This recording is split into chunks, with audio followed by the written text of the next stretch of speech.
हाँ भाई, good evening सभी को। क्या हाल चाल है, कैसे हैं आप सभी?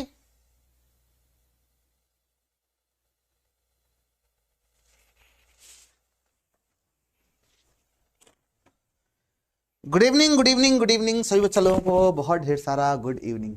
क्या हाल चाल है? बढ़िया, एकदम चकाचक।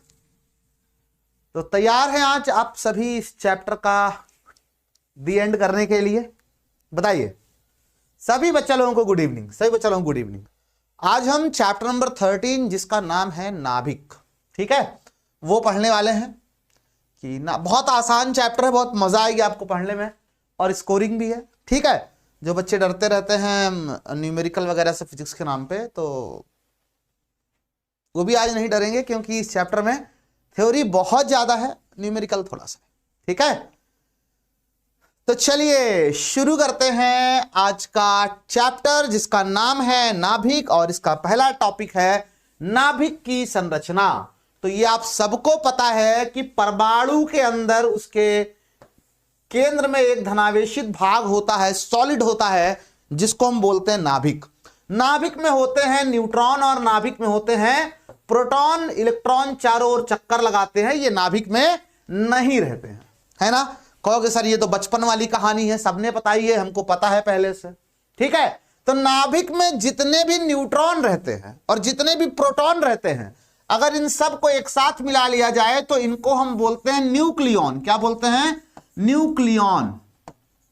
न्यूक्लियॉन क्यों न्यूक्लियॉन बोलते हैं? क्योंकि ये न्यूक्लियस में रहते हैं, नाभिक में रहते हैं, इसलिए इसको न्यूक्लियॉन कहा जाता है ना। और क्योंकि बहुत साल पहले मोजले एक भाई साहब थे, इन्होंने कहा था कि कोई भी पदार्थ अपने गुण अपने नाभिक में उपस्थित प्रोटॉन के हिसाब से प्रदर्शित करता है, तो इसीलिए प्रोटॉन को बड़ी वैल्यू दी गई। और जो नंबर ऑफ प्रोटॉन्स हैं, नंबर ऑफ प्रोटॉन्स जो हैं नाभिक के अंदर, ठीक है, इसी को कह दिया गया परमाणु क्रमांक। क्या कह दिया गया? परमाणु क्रमांक। परमाणु क्रमांक। कहोगे सर सारी बच्चों वाली बातें अभी तक तो चल रही हैं, जेड से लिखते हैं इसको, ठीक है। और न्यूट्रॉन और प्रोटॉन की जो संख्या है टोटल, ठीक है, इसको हम बोलते हैं, ये इसको हम क्या बोलते हैं? Number of neutron plus number of proton, इसको हम बोलते हैं क्या? द्रव्यमान संख्या। क्या बोलते हैं? द्रव्यमान संख्या, ठीक है। और इसको हम लिखते हैं कैपिटल ए से, ठीक। तो कोई भी परमाणु अगर एक्स है तो उसको ऐसे रिप्रेजेंट किया जाता है जेड, एक्स और ए, जहां पे ए क्या है? द्रव्यमान संख्या, जेड क्या है? परमाणु क्रमांक। अगर कोई पूछे कि बताओ जल्दी से 6C13 में कार्बन का एक समस्थानिक है, ठीक है, बताओ इसमें कितने न्यूट्रॉन, कितने प्रोटॉन और कितने इलेक्ट्रॉन होंगे? तो आप कहोगे सर बहुत सिंपल है सर, इसमें कौन सी बड़ी बात है। जो उसका परमाणु क्रमांक होगा Z और ये इसका परमाणु भार यानी कि द्रव्यमान संख्या A होगी, ठीक है। तो नंबर ऑफ प्रोटॉन की अगर बात करें तो सर वो Z के इक्वल हो जाएगा, जिसका मतलब है आंसर आ जाएगा 6। और अगर आपसे कहें कि सर A क्या होता है, तो A होता है न्यूट्रॉन प्लस प्रोटॉन, और A हमको दिया हुआ है 13 बराबर न्यूट्रॉन प्लस प्रोटॉन आ गए 6, पक्षांतर करेंगे तो न्यूट्रॉन आ जाएंगे 7, है ना। और क्योंकि कोई भी परमाणु उदासीन होता है तो जितने प्रोटॉन होंगे उतने ही इलेक्ट्रॉन होंगे उदासीन अवस्था में, यानी कि इलेक्ट्रॉन की संख्या कितनी हो जाएगी? 6, है ना। तो इस तरह से बच्चों वाली कहानी अभी तक चल रही है कि कोई भी आपको परमाणु दे दे, ठीक है, कोई भी आपको तत्व दे दे, तो आप देख करके ये बता सकते हो कि इसमें कितने इलेक्ट्रॉन है, कितने प्रोटॉन है, कितने न्यूट्रॉन है और कितने न्यूक्लियॉन है। बताओ जरा इसमें, तो बताओ इसमें न्यूक्लियॉनों की संख्या कितनी है? न्यूक्लियॉनों की संख्या इसमें बताओ कितनी है? न्यूक्लियॉनों की संख्या कितने न्यूक्लियॉन हैं इसमें, जरा बताओ मुझको तो। हाँ भैया सभी को नमस्ते, good evening, good evening, good evening, good evening, ठीक है, सभी को गुड इवनिंग। बताएं इसमें न्यूक्लियॉनों की संख्या कितनी है?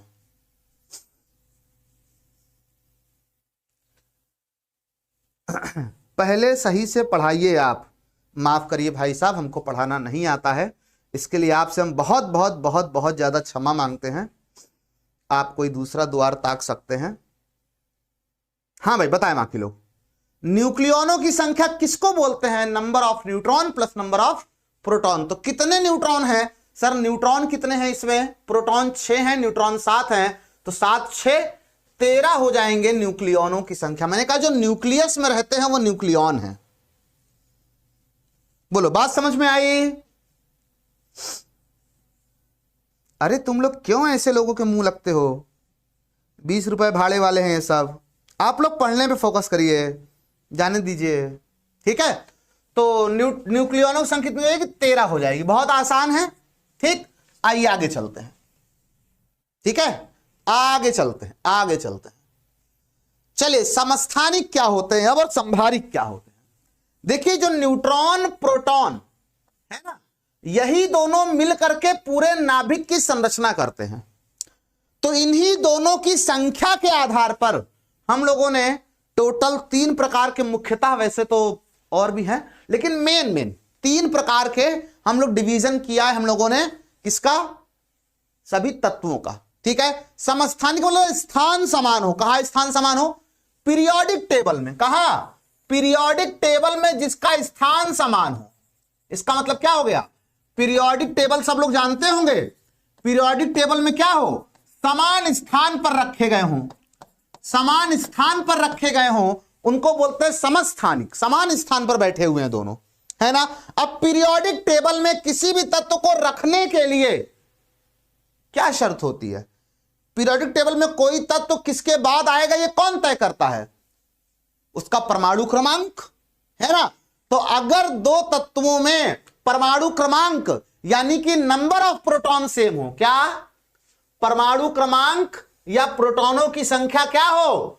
अगर एक समान हो, ठीक है, उसके नाभिक में प्रोटॉन समान हो या उनका परमाणु क्रमांक समान हो, तो हम कहेंगे कि ये समस्थानिक। भैया एक नंबर में आता है डेफिनेशन आपके एग्जाम में।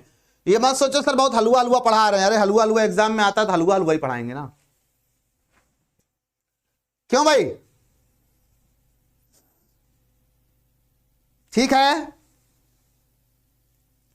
मैराथन कब आएगी यार? 3-3 घंटा 4-4 घंटा सवाल खड़े होकर पढ़ा रहे हैं, और क्या मैराथन हो सकती इससे ज्यादा? ठीक है, ओके शाबाश, ठीक है। तो अगर पीरियोडिक टेबल में समान स्थान पर हो मतलब परमाणु क्रमांक समान हो, परमाणु क्रमांक मतलब प्रोटॉनों की संख्या समान हो, तो हम उनको बोलते हैं कि ये देखो यहां पर 1H1 1H2 1H3 है ना। हाइड्रोजन, ये भी हाइड्रोजन है, ये भी हाइड्रोजन है, तीनों हाइड्रोजन है, ठीक है। प्रोटियम बोलते हैं इसको, ड्यूट्रियम बोलते हैं इसको, ट्राइटियम बोलते हैं इसको, ठीक है। ये तीनों ही हाइड्रोजन है। बात समझ में आई? तीनों ही हाइड्रोजन है, तीनों का परमाणु क्रमांक 1 है, ठीक है। लेकिन अगर प्रोटॉन की संख्या बात करूं तो प्रोटॉन की संख्या जितनी पहले में है उतनी दूसरे में है उतनी तीसरे में है। लेकिन न्यूट्रॉन की संख्या की बात करूं तो इसमें से इसमें घटाएंगे 1 - 1, न्यूट्रॉन 0 है।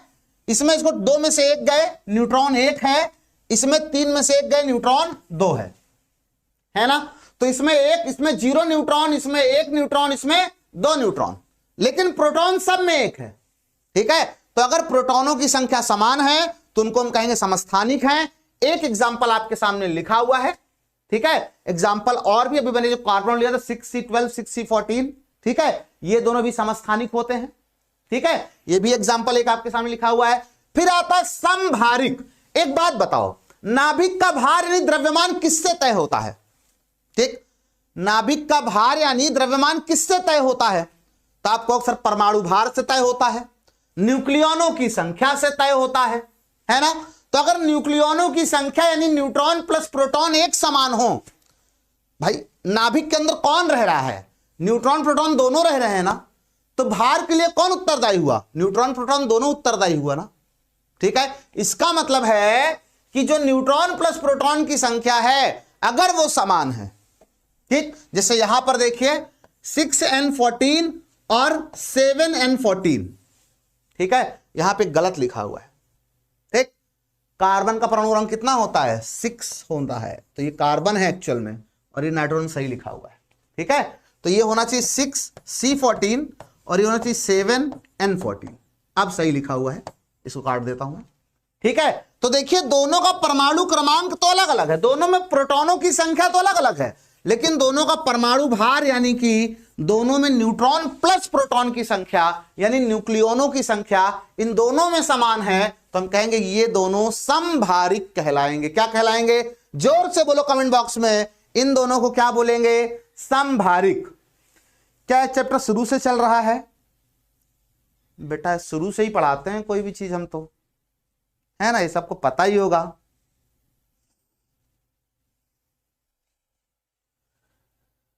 क्लियर है सभी को? संध्या पांडे हैं? ए भैया तुम लोग इनके चक्कर में काहे पड़े रहते हो? ये सब 20-20 रुपये में काम करते हैं, है ना। ये कहीं से आए होंगे, इनको कोई भेजा होगा। अभी कमेंट बॉक्स में इनसे पूछो, बताएंगे कहां से आए हैं। ये भाड़े पे मिलते हैं ये लोग, जैसे लेबर चौराहा होता है ना हर एरिया में, अपने यहाँ भी है, तो वहां चले जाते हैं। तो ये सब 20-20 रुपए में काम करते हैं। वो लोग तो फिर भी ठीक ठाक पैसा लेते हैं काम करने का। ये कहते हैं क्या करना है, डेटा फ्री में सरकार दे ही रही है। अपने टाइम का तो वैसे भी कुछ नहीं होना जीवन में, वो तो फ्री है ही अपना। ठीक है, 20 रुपया ही मिल जाए 1 घंटे का। चलते हैं, बताइए किसके चैनल पे जाके आज स्पैम करना है। बस इतना ही है इनका। तो ठीक है, इनका जीवन में कुछ नहीं होना। इनका समय तो जिन्होंने इनको भेजा है उतनी तमीज सिखाए होते तो शायद पढ़ लिख रहे होते। लेकिन आप लोग तो हमारे बच्चे हो ना, आप तमीज का परिचय दीजिए, आप बढ़िया मन लगा पढ़ाई करिए, इनको 20 रुपए कमाने दीजिए। आप लोग कल को 2 करोड़ कमाना है महीने का। यार क्या बात करते हो तुम लोग, हैं? तुम लोग 2 करोड़ वाले हो, 20 रुपए वालों को मुंह मत लगो। समझ में आई बात? जैसे मैं नहीं लगता, कोई कुछ भी कहे। एक बार गलती से लग गया था, मुझे आज भी पछतावा है उस चीज का। ठीक ठीक, ओके बेटा, आगे चलें। सम न्यूट्रॉनिक। चले, सम न्यूट्रॉनिक क्या होते हैं? अच्छा, नाम से पता चल रहा है कितनी अच्छी परिभाषा है, नाम काफी है ना। सम न्यूट्रॉनिक मतलब जिसमें न्यूट्रॉनों की संख्या समान हो। ठीक है, तो आप घटा दो, 3 में से 1 गए 2, 4 में से 2 गए 2। भाई न्यूट्रॉन कैसे निकलते हैं? A माइनस जेड, है ना। तो इन दोनों में 2-2 न्यूट्रॉन है। प्रोटॉन कितने हैं? इसमें 1 प्रोटॉन है, इसमें 2 प्रोटॉन है, लेकिन न्यूट्रॉन दोनों में बराबर है ना। तो इसको हम बोलते हैं क्या? सम न्यूट्रॉनिक। क्या बोलते हैं? सम न्यूट्रॉनिक। बोलो समझ में आया कि नहीं समझ में आया? और आओ मैं तुमको एक और बताता हूं, नाभिक प्रतीप, है ना। ये भाड़े वाले से पूछ लेना, पढ़ा है क्या इसने? जहां से आया है। तो नाभिक प्रतीप क्या होते हैं? नाभिक प्रतीप कमाल की चीज है। अगर एक में जो न्यूट्रॉन की संख्या है वही दूसरे में प्रोटॉन की संख्या हो। जैसे अगर 1s3 में निकालें तो प्रोटॉन 1 है और न्यूट्रॉन 3 - 1 2 आएगा, है ना। इसमें अगर निकालें तो इसमें प्रोटॉन 2 है और न्यूट्रॉन निकाले 3 में से 2 गए, न्यूट्रॉन 1 है। तो इसमें प्रोटॉन की संख्या इसके न्यूट्रॉन की संख्या बराबर है, इसमें न्यूट्रॉन की संख्या इसके प्रोटॉन की संख्या बराबर है। इसको बोलते हैं नाभिक प्रतीप। क्या बोलते हैं इनको? इनको बोलते हैं नाभिक प्रतीप। ठीक है, एक के न्यूट्रॉनों की संख्या दूसरे के प्रोटॉनों की संख्या के अगर बराबर है तो इनको हम बोलते हैं नाभिक प्रतीप। बोलो बात समझ में आई कि नहीं समझ में आई? क्यों भाई, क्लियर है? बस भैया आप सबका आशीर्वाद है, बढ़िया एकदम चकाचक। आगे चलें।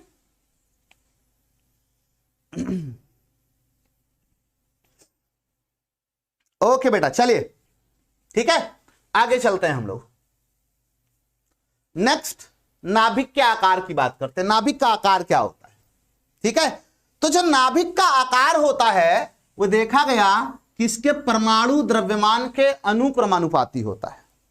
ठीक है, सॉरी, घात 1/3 के अनुक्रमानुपाती होता है। ठीक, नाभिक का आकार मतलब रेडियस, उसका साइज। ठीक है, नाभिक का जो घनत्व होता है वो कांस्टेंट होता है।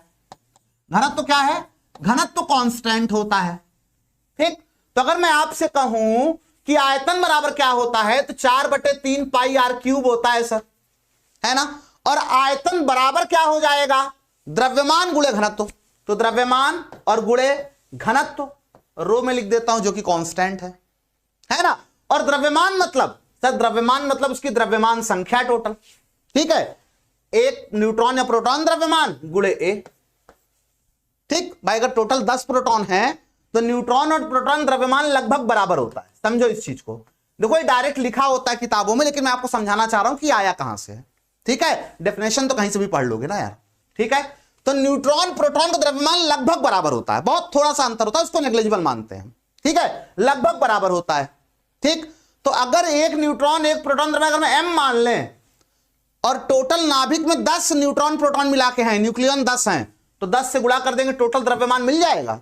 तो नाभिक का द्रव्यमान गुणे नाभिक घनत्व जो कि कांस्टेंट है। तो यहां से r क्यूब बराबर क्या आ जाएगा sir, m rho upon sir 3 ऊपर जाएगा, 3/4 पाई इंटू a। और ये सारी चीजें कांस्टेंट है, तो यहां से r cube proportional to a आ गया। तो r प्रोपोर्शनल टू a की पावर 1/3 नहीं आ जाएगा, बताओ जरा। वही चीज यहां पर लिखी हुई है ना। तो डायरेक्टली आपको इतना चाहो तो एग्जामिनर को समझा देना, वो अच्छा लगेगा, उसको खुश हो जाएगा तुमसे। ना चाहो तो केवल जब आकार के बारे में पूछे, त्रिज्या के बारे में पूछे, तो आप ये समझा देना, ठीक है, कि जो नाभिक की त्रिज्या होती है वो उसके परमाणु द्रव्यमान के 1/3 घात के अनुक्रमानुपाती होती है, ठीक है।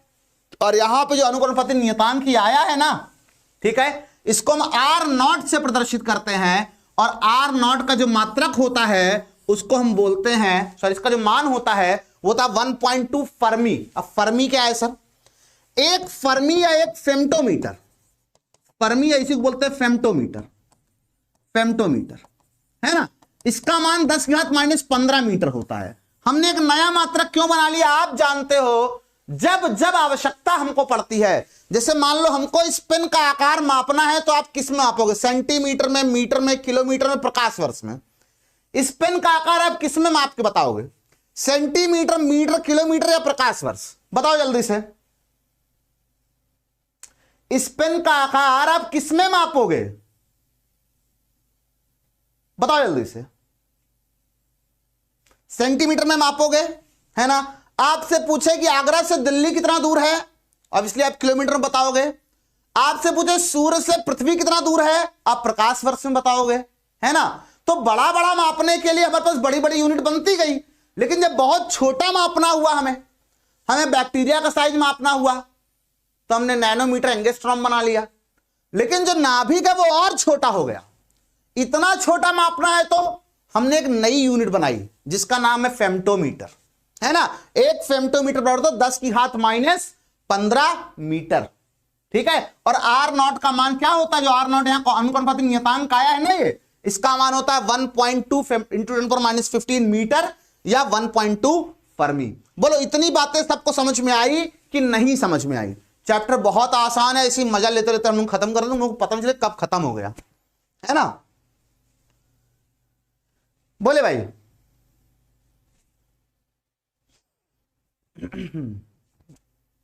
कोई डाउट किसी को?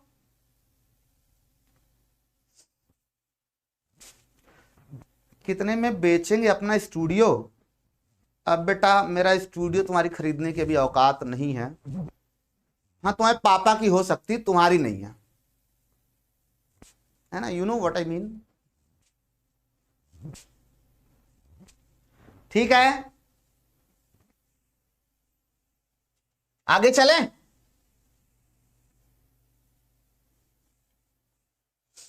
चलिए, बहुत छोटा सा प्रश्न आपके लिए है, ठीक है। क्या बोल रहा है, कह रहे हीलियम, अच्छा आज कुछ ज्यादा ही नहीं है इस टाइप के लोग आ रहे हैं मेरे कमेंट बॉक्स में।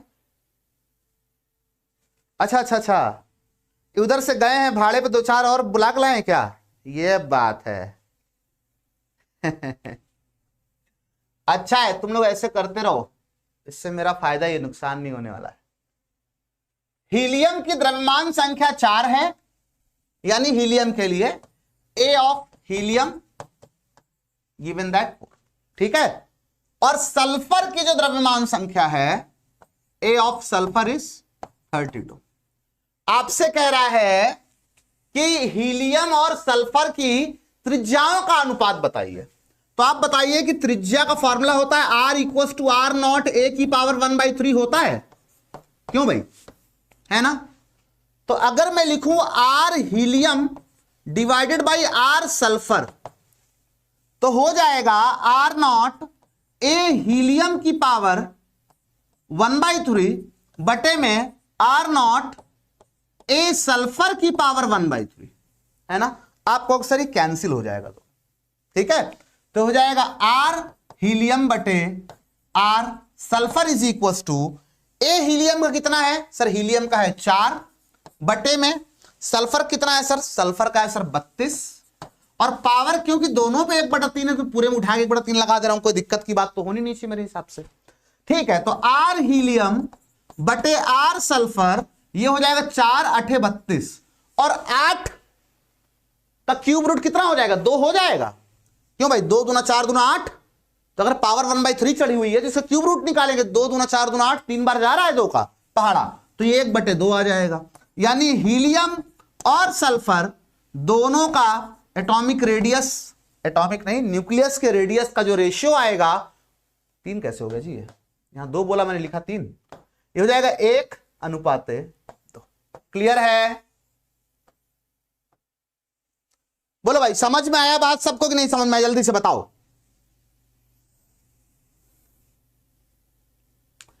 बोले किसी कोई डाउट। अच्छा ये इतने आ गए आज, मुझे लग रहा है भाड़े पे अपने यहाँ स्टूडियो में बुला कर रखे हैं क्या ये लोग, इतने लोगों को।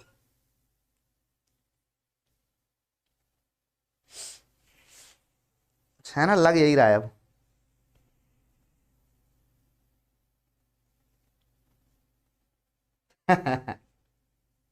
सही है, हाँ भाई सबको समझ में आ रहा है,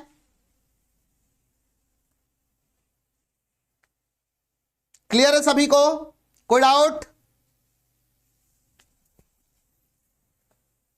आगे चले, गुड इवनिंग बच्चा लोगों, good evening good evening good evening, clear, okay.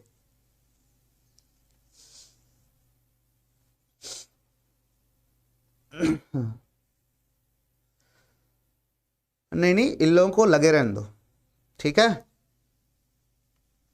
जैसे मान लो तुम रास्ते से जा रहे हो, कोई तुम्हारे साथ भी होता होगा, अब कुत्ते अक्सर होता है, उनको काम तो होता नहीं बैठे बैठे, तो भौंकने लगते, तुम क्या करते हो, अब हर कुत्ते को तुम मारने दौड़ जाते हो, नहीं, बस पलट के आंख दिखाते हो, पी पी करते चुप बैठे, फिर तुम निकल जाते हो, तो ये उसी टाइप के हैं, ठीक है।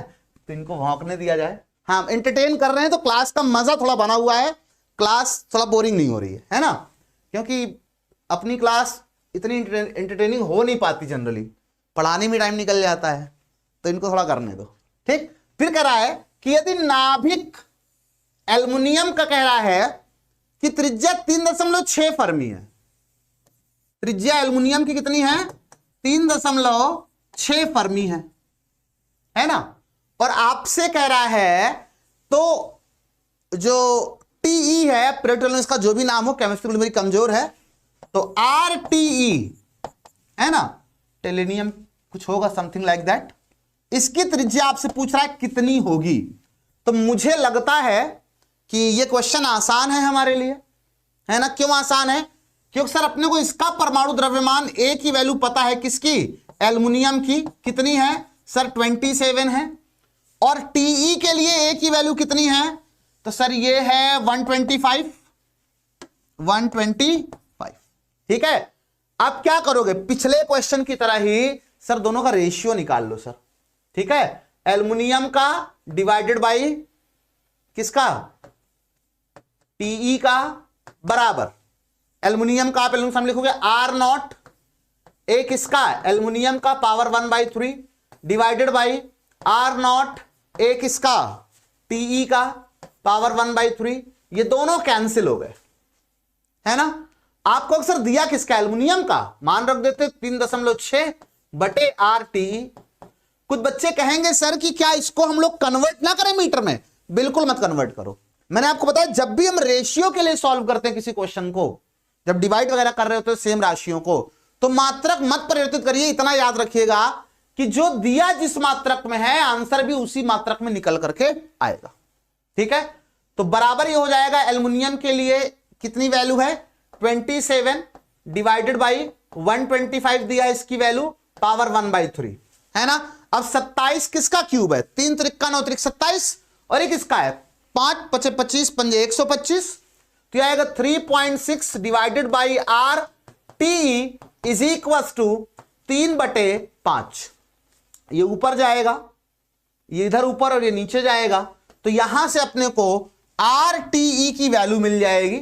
आर टी ध्यान से देखिएगा ये ऊपर जाएगा इधर गुणा हो जाएगा तो 3.6 इंटू 5 डिवाइडेड बाई 3 ठीक है 3 से काटेंगे आ जाएगा 1.2 आ जाएगा तो 12 पंजे 60 यानी कि आर टी ई की वैल्यू कितनी आ जाएगी 6.0 फर्मी या फेम्टोमीटर। क्या मुझसे पहले किसी का आंसर आया था 6.0 क्यों भाई 2/5 6 क्या बात शाबाश अब्दुल कादिर स्मार्ट वर्क ठीक है। अभिषेक बेटा कहीं आपने गलती की है देखिए एक बार कैलकुलेशन में पीके सक्सेना है एजुकेशन है बहुत बढ़िया ठीक है। इतने बच्चों का आंसर बिल्कुल सही है आदित्य बिल्कुल सही आंसर है क्या बात है ठीक है शाबाश। आगे चलें क्या नाभिक के आयतन की बात कर लेते हैं। तो आयतन बड़ा आसान है। आयतन क्या होता है सर आयतन होता है नाभिक को गोलाकार ही मान करके हम सॉल्व कर रहे हैं अभी लिखा कुछ देर पहले हमने आयतन हो जाएगा 4/3 पाई आर क्यूब है ना। और आर का मान हम लोगों ने अभी पढ़ा R equals to R naught A की पावर 1/3 ठीक है। तो यहां आयतन के सूत्र में आर का मान ये उठा करके रख देता हूं ठीक। तो आप कहोगे सर ये 3 से 3 कैंसिल और आर नॉट क्यूब आ जाएगा ठीक। अब ये आर नॉट 1.2 होता है पाई का मान हमको पता है 4/3 सब कांस्टेंट हो गया। इसका मतलब नाभिक का जो आयतन है ना वो डिपेंड करेगा उसकी द्रव्यमान संख्या पर। जितनी ज्यादा किसी तत्व की द्रव्यमान संख्या होगी उतना ही बड़ा उसके नाभिक का आकार होगा उतना ही बड़ा उसका आयतन होगा। बोले वैसे समझो त्रिज्या डायरेक्टली डिपेंड करती है तो अगर त्रिज्या डायरेक्टली डिपेंड कर रही है जैसे त्रिज्या वैसे आयतन क्योंकि आयतन डायरेक्टली त्रिज्या पे ही डिपेंड करती है ना बच्चा लोगों ठीक क्लियर है। डेफिनेशन आयतन की डेफिनेशन ये तो कोई क्वेश्चन नहीं हुआ यहां हम आयतन कैलकुलेट करेंगे ना द्रव्यमान थोड़ी सॉरी इसकी डेफिनेशन आयतन की तो कक्षा बचपन में पढ़ाई जाती है ठीक है। आगे चलें जल्दी बताओ कोई डाउट किसी को जल्दी लगाओ अंगूठा अगर सबको क्लियर है तो।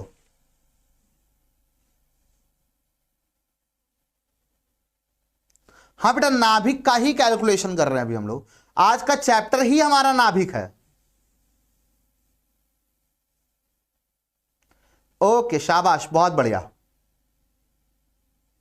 क्या बात है ठीक। चलिए आगे चलते हैं। अब नाभिक का घनत्व तो बड़ा इंटरेस्टिंग है ठीक है। घनत्व तो क्या होता है बचपन का सूत्र है घनत्व बराबर द्रव्यमान बटे आयतन। क्या होता है घनत्व बराबर द्रव्यमान बटे आयतन ठीक है। अब घनत्व बराबर क्या हो जाएगा द्रव्यमान और बटे में आयतन का सूत्र हो जाएगा 4/3 पाई आर क्यूब। अभी जस्ट पहले कैलकुलेट किया हम लोगों ने ठीक है। अब यहां पर m का मान a से तो खैर कैंसिल। यहां पर आप ध्यान से अगर देखिए मैंने आपको बताया था कि नाभिक का जो द्रव्यमान होगा वो क्या हो जाएगा a इंटू एक न्यूट्रॉन या एक प्रोटॉन कोई भी ले लो क्योंकि दोनों का लगभग बराबर है दोनों का मास लगभग बराबर है बटे में 4/3 पाई आर नॉट क्यूब इंटू ए से यहां कैंसिल। मतलब नाभिक का जो घनत्व है वो द्रव्यमान संख्या पर डिपेंड ही नहीं करता है वो सीधे मास ऑफ प्रोटॉन या न्यूट्रॉन जो भी लेना हो ले लो ठीक है। मोटी मोटा बराबर लगभग दोनों बटे 4/3 पाई आर नॉट क्यूब। अपने को मास ऑफ प्रोटॉन पता है अपने को 4/3 तो दिख ही रहा है साफ साफ। पाई का मान 3.14 आर नॉट का मान 1.2 × 10⁻15। ये सारा कुछ रख करके अगर हम यहां कैलकुलेट करेंगे तो जो नाभिक का घनत्व आएगा ना वो आएगा 2.29 इंटू 10⁻17 kg पर मीटर क्यूब। ये घनत्व इतना ज्यादा है जिसको आप इस तरह से नहीं समझ पाओगे है ना। इतनी आसानी से आप इसको इमेजिन नहीं कर पाओगे। थोड़ा मैं आपको इमेजिन करवाता हूं ठीक। नाभिक कितना डेंस होता है जैसे अगर ये पूरा घर को अगर आप परमाणु मान लो, अपने जिस भी कमरे में आप बैठे हो, अगर आप उस कमरे को परमाणु मान लो, है ना, तो जो नाभिक होगा वो पता कितना बड़ा होगा, इतनी ज्यादा घनत्व के कारण। पूरा अगर मान लो इतना बड़ा परमाणु होता, इमेजिन करो कि परमाणु इतना बड़ा होता, इतना बड़ा तुम्हारा घर कमरा है ये वाला जिसमें तुम बैठे हो, है ना, अगर इतना बड़ा परमाणु होता तो अगर इसमें तुम एक सुई लेकर के आओ इस कमरे में, तो सुई की नोक अगर तुम देखो तो जितनी बड़ी सुई की नोक है एग्जैक्टली उतना ही बड़ा नाभिक होता। इतना ज्यादा डेंस, इतना ज्यादा घनत्व इसका होता है, ठीक है, कि एक कमरे में सुई की नोक के बराबर एक नाभिक का आकार होता है। अगर पूरे कमरे को हम एक परमाणु मान लें तो इमेजिन हुआ किसका घनत्व कितना बड़ा हो, कितना ज्यादा होता होगा, है ना। अगर 1 किलो हम नाभिक लेकर के आ जाएं, 1 किलो, ठीक है, तो उसका द्रव्यमान पृथ्वी के द्रव्यमान के भी हजारों गुना हो जाएगा। क्या बोल रहा हूं मैं, 1 किलो नहीं, 1 मीटर क्यूब, है ना।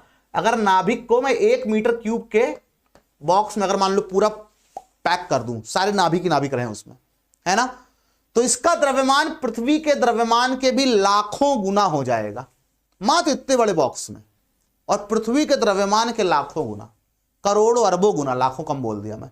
इतना भारी होता है, इतना ज्यादा डेंस होता है ये नाभिक, ठीक है। लेकिन हमारे शरीर में ये जो नाभिक है, ठीक है, ये इतनी ज्यादा संख्या में नहीं है, जिसकी वजह से हमारा शरीर या पृथ्वी या जो भी सामान हमारे आसपास है वो देखने में ठोस लग रहा है, लेकिन मैक्सिमम जगह इसकी खाली है ना, मैक्सिमम स्पेस इसका खाली है, ठीक। शायद तुम लोग इमेजिन कर पाओगे कि नाभिक की डेंसिटी कितनी ज्यादा होती, कितना हैवी डेंस होता है नाभिक, ठीक। आगे चला जाए, बताइए भाई,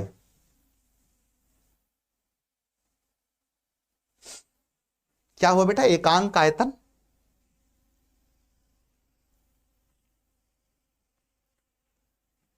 एकांक आयतन की गतिज ऊर्जा को हां ताप कहते हैं, सही है बिल्कुल। हाँ, परमाणु मैक्सिमम खोखला होता है इसीलिए तो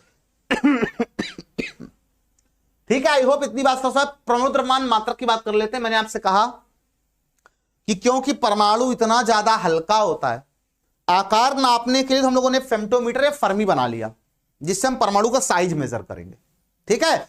लेकिन परमाणु का भी द्रव्यमान मापना है, और परमाणु द्रव्यमान बहुत कम होता है, एक परमाणु द्रव्यमान बहुत कम होता है, ठीक है। अब इतना कम द्रव्यमान मापना है तो एक हमको छोटा सा एक कोई द्रव्यमान का भी यूनिट चाहिए। तो हम लोगों ने एक यूनिट बनाई जिसका नाम है परमाणु द्रव्यमान मात्रक, इंग्लिश में इसको बोलते हैं atomic mass unit, atomic mass unit, यानी कि परमाणु द्रव्यमान मात्रक, है ना। एटॉमिक मास यूनिट जिसको हम बोलते हैं परमाणु द्रव्यमान मात्रक, एटॉमिक से ए, मास से एम, यूनिट से यू, चुरा करके बना दिए AMU, है ना। अब देखो दुनिया में कोई भी मात्रक है, जैसे 1 मीटर कितना होता है, 1 किलोग्राम कितना होता है, 1 सेकंड कितना होता है, तो उसको डिफाइन करने के लिए रेफरेंस हमको चाहिए होता है। जैसे 1 मीटर परिभाषा है कि पेरिस में रखी प्लैटिनम इरिडियम मिश्र धातु की एक छड़ के ऊपर 2 निशान लगा दिए गए। एक छड़ रखी है पेरिस में, है ना, प्लैटिनम इरिडियम की बनी हुई है, और इसके ऊपर 2 निशान लगा दिए गए कुछ दूरी पे। किसने लगाया? सब साइंटिस्ट लोग मिलकर बैठे, सबको बड़ी समस्या हो रही थी, कोई फुट में माप रहा है तो कोई मीटर में माप रहा है। तो हमारे यहाँ तो हम लोग जो है वो खेत लाठी उठी लेके नाप लेते हैं गाँवों में, है ना। घर में कुछ नापना होता है तो 1 बित्ता 2 बित्ता करके नाप लेते हैं, है ना। तो बड़ा विभिन्न विभिन्न मात्रक सिस्टम था। तो पूरी दुनिया परेशान थी, सब मिलकर बैठे कि एक बनाते हैं यार, सब लोग यूज करेंगे, ठीक है, ये कंफ्यूजन दूर हो गया, ठीक। तो कहा गया एक छड़ ले प्लैटिनम इरिडियम की, उस पर 2 टिक लगा दिए और कहा इनके बीच की दूरी जो है इसी को हम 1 मीटर कहेंगे आज से। आओ सब जितने देश वाले हैं सब यहां से नाप नाप के 1-1 मीटर ले जाओ, अपने यहां फैक्ट्री में दे दो और सब 1 मीटर स्केल बना दे, पूरी दुनिया उसी को यूज करेगी, है ना। तो इस तरह समस्या हल हो गई। अब परमाणु का द्रव्यमान मापना था तो लोगों ने कहा यार अब इसके लिए क्या चुना जाए, कहां से रेफरेंस बनाए। तो लोगों का एक काम करते हैं, कार्बन का जो है एलोट्रोप 6C12 जो कि बहुत प्रचुर मात्रा में पाया जाता है हमारे पृथ्वी पर, का यही ले लेते हैं, हर जगह होता है ये तो, ठीक है। और 6C12 को इसके एक सिंगल परमाणु का हम द्रव्यमान नाप लेते हैं। ठीक है, कैसे सर? 6C12 का जो परमाणु द्रव्यमान होगा वो जाएगा 12 × 10⁻³ ठीक है, और बटे में एवोगाड्रो नंबर से डिवाइड कर देंगे तो हमें 1 AMU की वैल्यू मिल जाएगी, एक सिंगल परमाणु। क्योंकि आपसे कोई पूछे कि 1 ग्राम में कितने होते हैं, ठीक है, तो आपको सर 1 ग्राम में 1 मोल में 1 मोल में कणों की संख्या कितनी होती है? अगर बराबर होती है तो इतने कण हैं तो इससे डिवाइड कर दिए। ठीक है, और मोल क्या होता है? भार बटे अणु भार। तो भार हो गया 1 ग्राम यानी कि 1 × 10⁻³, अणु भार हो गया 12। ठीक, ये और बटे, ठीक, अरे 1 नहीं 12 इंटू, ठीक, ये बटे ये देखो अलग से लिखा, ये एक्चुअली मोल लिखा हुआ है।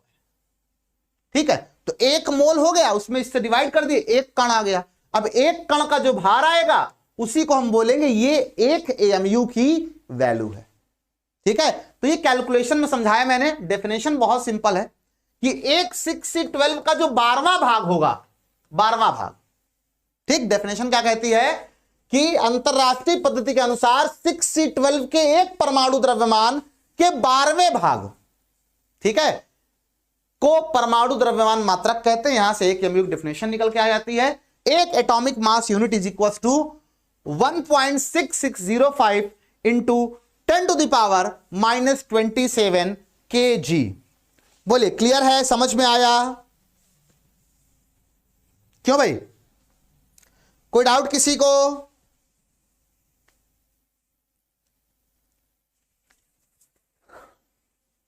चलें आगे चलें।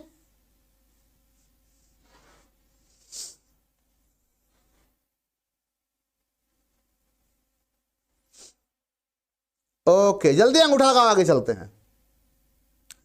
तो एक नया मात्रक हमने खुद ही बनाया, हम लोगों ने मिल करके, ताकि हम परमाणु के द्रव्यमान को माप सकें। ठीक, ताप को एक्सप्लेन करने के लिए ताप वाली क्लास में आओ, नहीं तो वीडियो पड़ी हुई जाकर के देख लो 11th क्लास की प्लेलिस्ट में। ठीक है, इतनी डेस्परेशन है तुमको तो। बाकी यहां अभी 12th की पढ़ाई हो रही है तो कृपया डिस्टर्ब ना करें। ठीक है,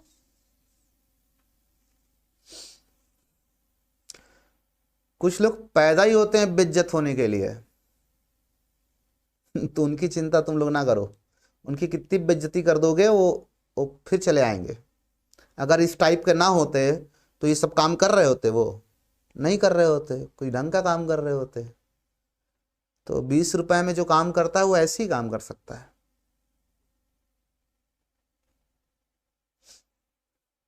ठीक है,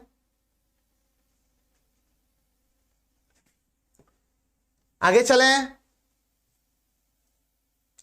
चलिए द्रव्यमान क्षति डिस्कस करते हैं। ठीक है, बहुत इंपॉर्टेंट टॉपिक है द्रव्यमान क्षति। ठीक, द्रव्यमान क्षति क्या होती है?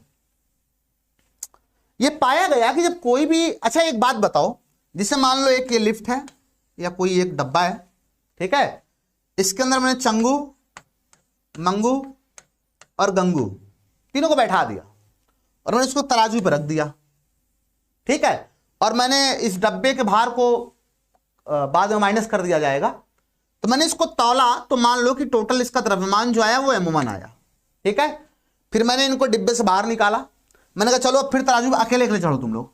पहले चंगू आया, फिर मंगू आया, फिर गंगू आया, तीनों अलग अलग इस तराजू पे चढ़े, तीनों अलग अलग तराजू पे चढ़े, तीनों अलग अलग चढ़े तराजू पे, है ना। फिर मैंने तीनों के द्रव्यमानों को, चंगू के, मंगू के और गंगू के, तीनों को मैंने जोड़ दिया। ठीक है, इसको मैंने तौला, उसमें से इसका मैंने भार माइनस कर दिया जो डब्बा था। ठीक है, अगर मैंने तीनों को एक साथ तौला तराजू पे या तीनों को मैंने अलग अलग तौल कर जोड़ा, तो तुम्हें क्या लगता है ये दोनों आपस में बराबर होने चाहिए कि नहीं होने चाहिए? बताओ। अगर तीनों को एक साथ तौले हैं और फिर तीनों को एक एक करके तौल के जोड़े हैं, तो क्या ये टोटल इसके बराबर होना चाहिए कि नहीं होना चाहिए? बताओ, क्या लगता है तुम लोगों को?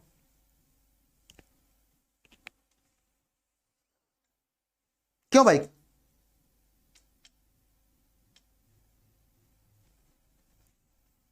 होना चाहिए, पक्का होना चाहिए, ठीक है।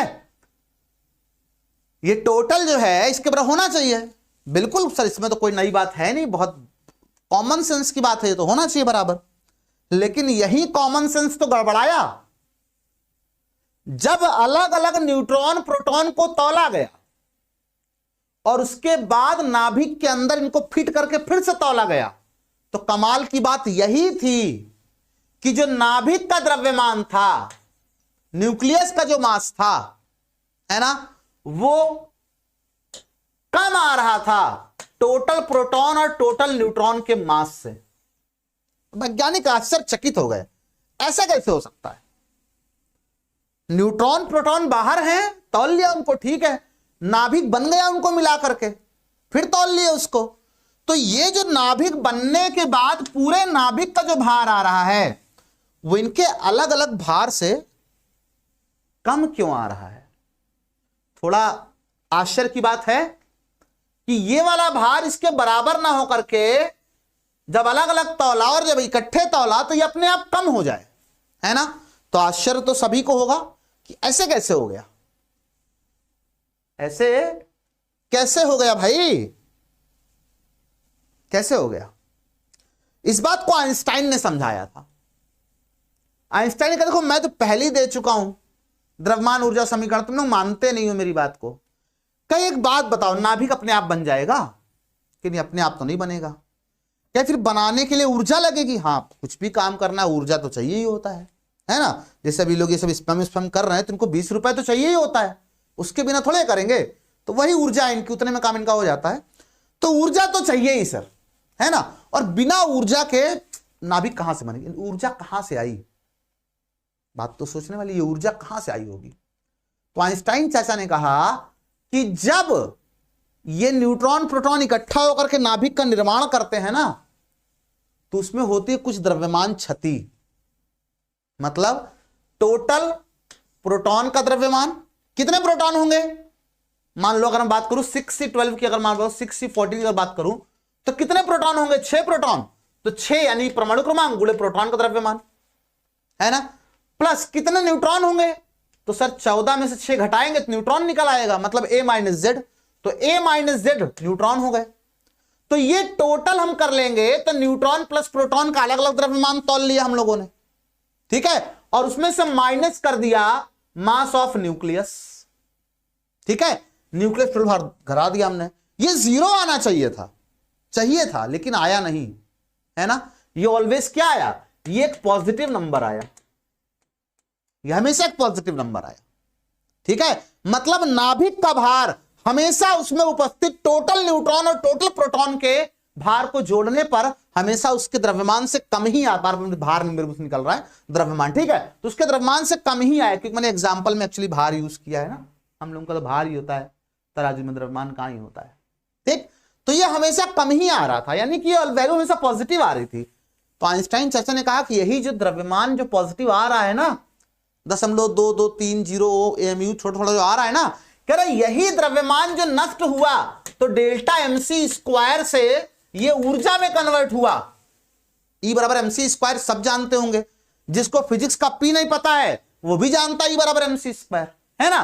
तो आइंस्टाइन ने कहा कि यही जो द्रव्यमान नष्ट हुआ है वो मेरे समीकरण से किसमें बदल गया? ऊर्जा में, और उसी ऊर्जा से इस नाभिक का निर्माण हुआ।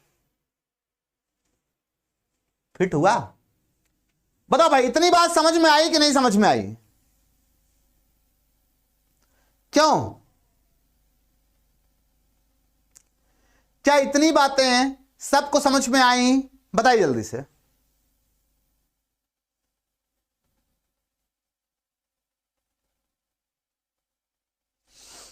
नहीं बेटा, कोलिजन से कम नहीं होता है।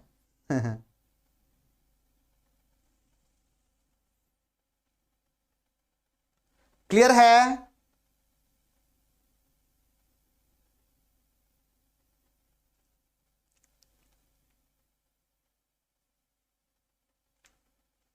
ओके, शाबाश, ठीक है। तो आई होप इतनी बातें सबको समझ में बढ़िया से आ गई होंगी, ठीक। Okay good. यही बात अगली स्लाइड पे लिखी हुई है कि जो द्रव्यमान क्षति होती है, ठीक है, इसी से जो ऊर्जा निकलती है उसको हम कैलकुलेट कर लेते हैं डेल्टा ई इक्वल टू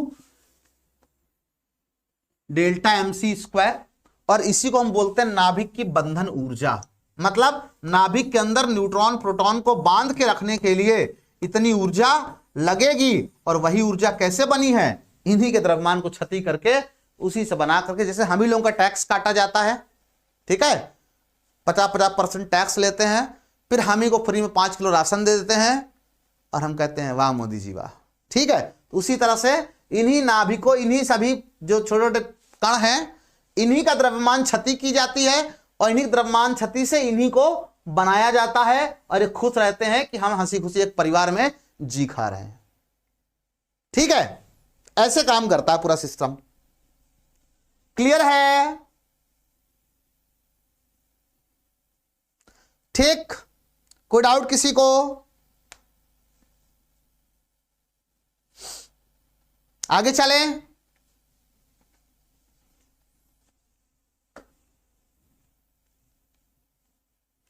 चलो आइए कुछ जरा बंधन ऊर्जा कैलकुलेट करते हैं। कह रहा है 1 ग्राम पदार्थ है, कितना है, 1 ग्राम या 1 किलोग्राम, तुम्हारे एग्जाम में आएगा इस साल, तुम मेरे से लिख के ले लो, 1 ग्राम या 1 किलोग्राम, दोनों से कोई एक आएगा। तो द्रव्यमान तुमको दिया है 1 ग्राम यानी 1 × 10⁻³ किलोग्राम। कह रहा है जूल में ज्ञात करो कितनी ऊर्जा निकलेगी। अरे कोई दिक्कत की बात नहीं है। E बराबर क्या होता है, mc स्क्वायर। m कितना है 1 × 10⁻³ और c होता है प्रकाश की चाल 3 × 10⁸ का स्क्वायर। तो E की वैल्यू हो गई 1 × 10⁻³ × 9 × 10⁻16। तो E की वैल्यू कितनी आ गई 9 × 10⁻13 जूल। दो कितना आसान था ना। अगर यही 1 किलोग्राम बोला होता तो यहां पे इसको हटा देते, तो यहां से इसको हटा देते, तो आंसर आता 10⁻9 10⁻16 आंसर आ जाता। कितना सिंपल है बताओ, इससे आसान कुछ हो सकता है क्या? देखो पेपर आउट है, 1 ग्राम या 1 किलोग्राम तुम लोग के एग्जाम में आने वाला है। पहले बता दो, बाद में मुझसे नहीं करना कि सर आपने बताया नहीं था, सर ये आ गया, क्योंकि मैंने तो बताया था भाई साहब, है ना। तुमने नहीं सुना था, ये तुम्हारी कमी है, मैंने तो बताया था। बताओ क्या इतनी बातें सबको समझ में आ गई है? बढ़िया से एकदम चकाचक, कोई दिक्कत तो नहीं किसी को? अगर नहीं है जरा अगला आंसर तुम लोग लगा के बताओ मेरे को, मैं वेट कर रहा हूं। कह रहा है कि एक परमाणु द्रव्यमान मतलब 1 AMU को आपको बदलना है मेगा इलेक्ट्रॉन वोल्ट में, ठीक है। बहुत प्यारा सवाल है, 1 AMU को कन्वर्ट करना है। 1 AMU की वैल्यू कितनी होती है? सर हम तो भूल गए सर, अभी आप बताए थे, लेकिन हम भुलक्कड़ आदमी हैं, तो हम भी भुलक्कड़ आदमी हैं, हम लिख देते हैं 1 AMU कितना होता है 1.6605 10⁻27, ठीक है। तो द्रव्यमान आपको दिया है m = 1.6605 × 10⁻27 kg, क्योंकि 1 AMU कहा है तो हम 1 AMU को किलोग्राम में कन्वर्ट करेंगे भाई साहब, है ना। ऐसे काम नहीं चलेगा, 1 AMU को हम किलोग्राम में कन्वर्ट करेंगे, ठीक। अब जल्दी से मेरे को आंसर बताओ, कौन है ये? राम शंकर बहुत मारूंगा समझ लेना, रट के बैठा है पहले से, नालायक कहीं का।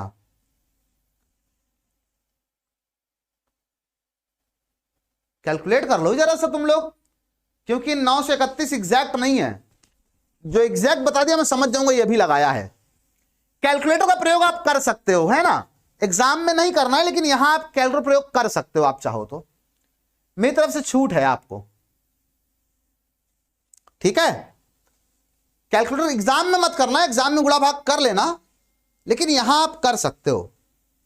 मैं तुमको छूट दे रहा हूं, तुम कैलकुलेटर प्रयोग कर लो। चलो जल्दी गुणा भाग बताओ कितना आएगा। हाँ मेरे को पता है, तुमको याद है, तभी तुम बताए हो नालायक। एक करे सर 930.5, नहीं, गलत जवाब।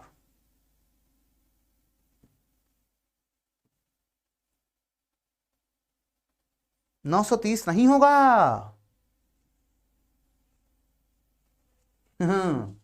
कैसे करेंगे बताओ? तो E = क्या आ जाएगा सर, डेल्टा MC स्क्वायर ना। कितना आएगा बताओ मेरे को? 1.6605 इंटू 10⁻27 इंटू 3 इंटू 10⁻- कहाँ है सर 8 का स्क्वायर। ठीक है, ई की वैल्यू कितनी आ रही है 1.6605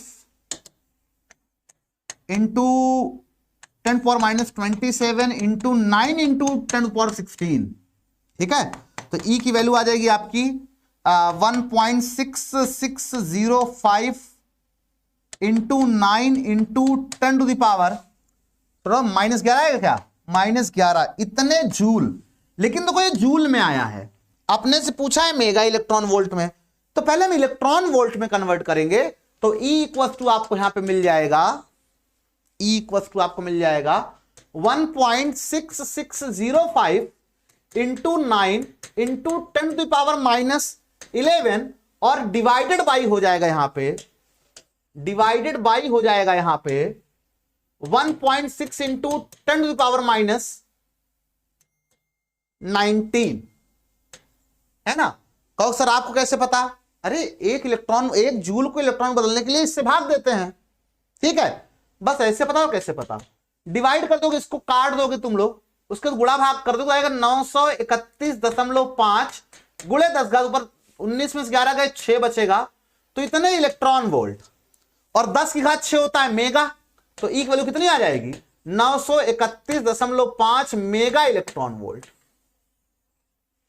931.5 मेगा इलेक्ट्रॉन वोल्ट। बोलो समझ में आया कि बेटा कैलकुलेशन वीक है तो गुणा भाग करिए, कैलकुलेशन सुधर जाएगी। ठीक है, और कोई दूसरा ऑप्शन नहीं होता है मुन्ना मेरे लाल, कैलकुलेशन वीक है तो उसका सिर्फ और सिर्फ एक इलाज है, कैलकुलेशन कीजिए, अपने आप कैलकुलेशन स्ट्रांग हो जाएगी। समझे कि नहीं समझे, बताइए। ठीक, आगे चले।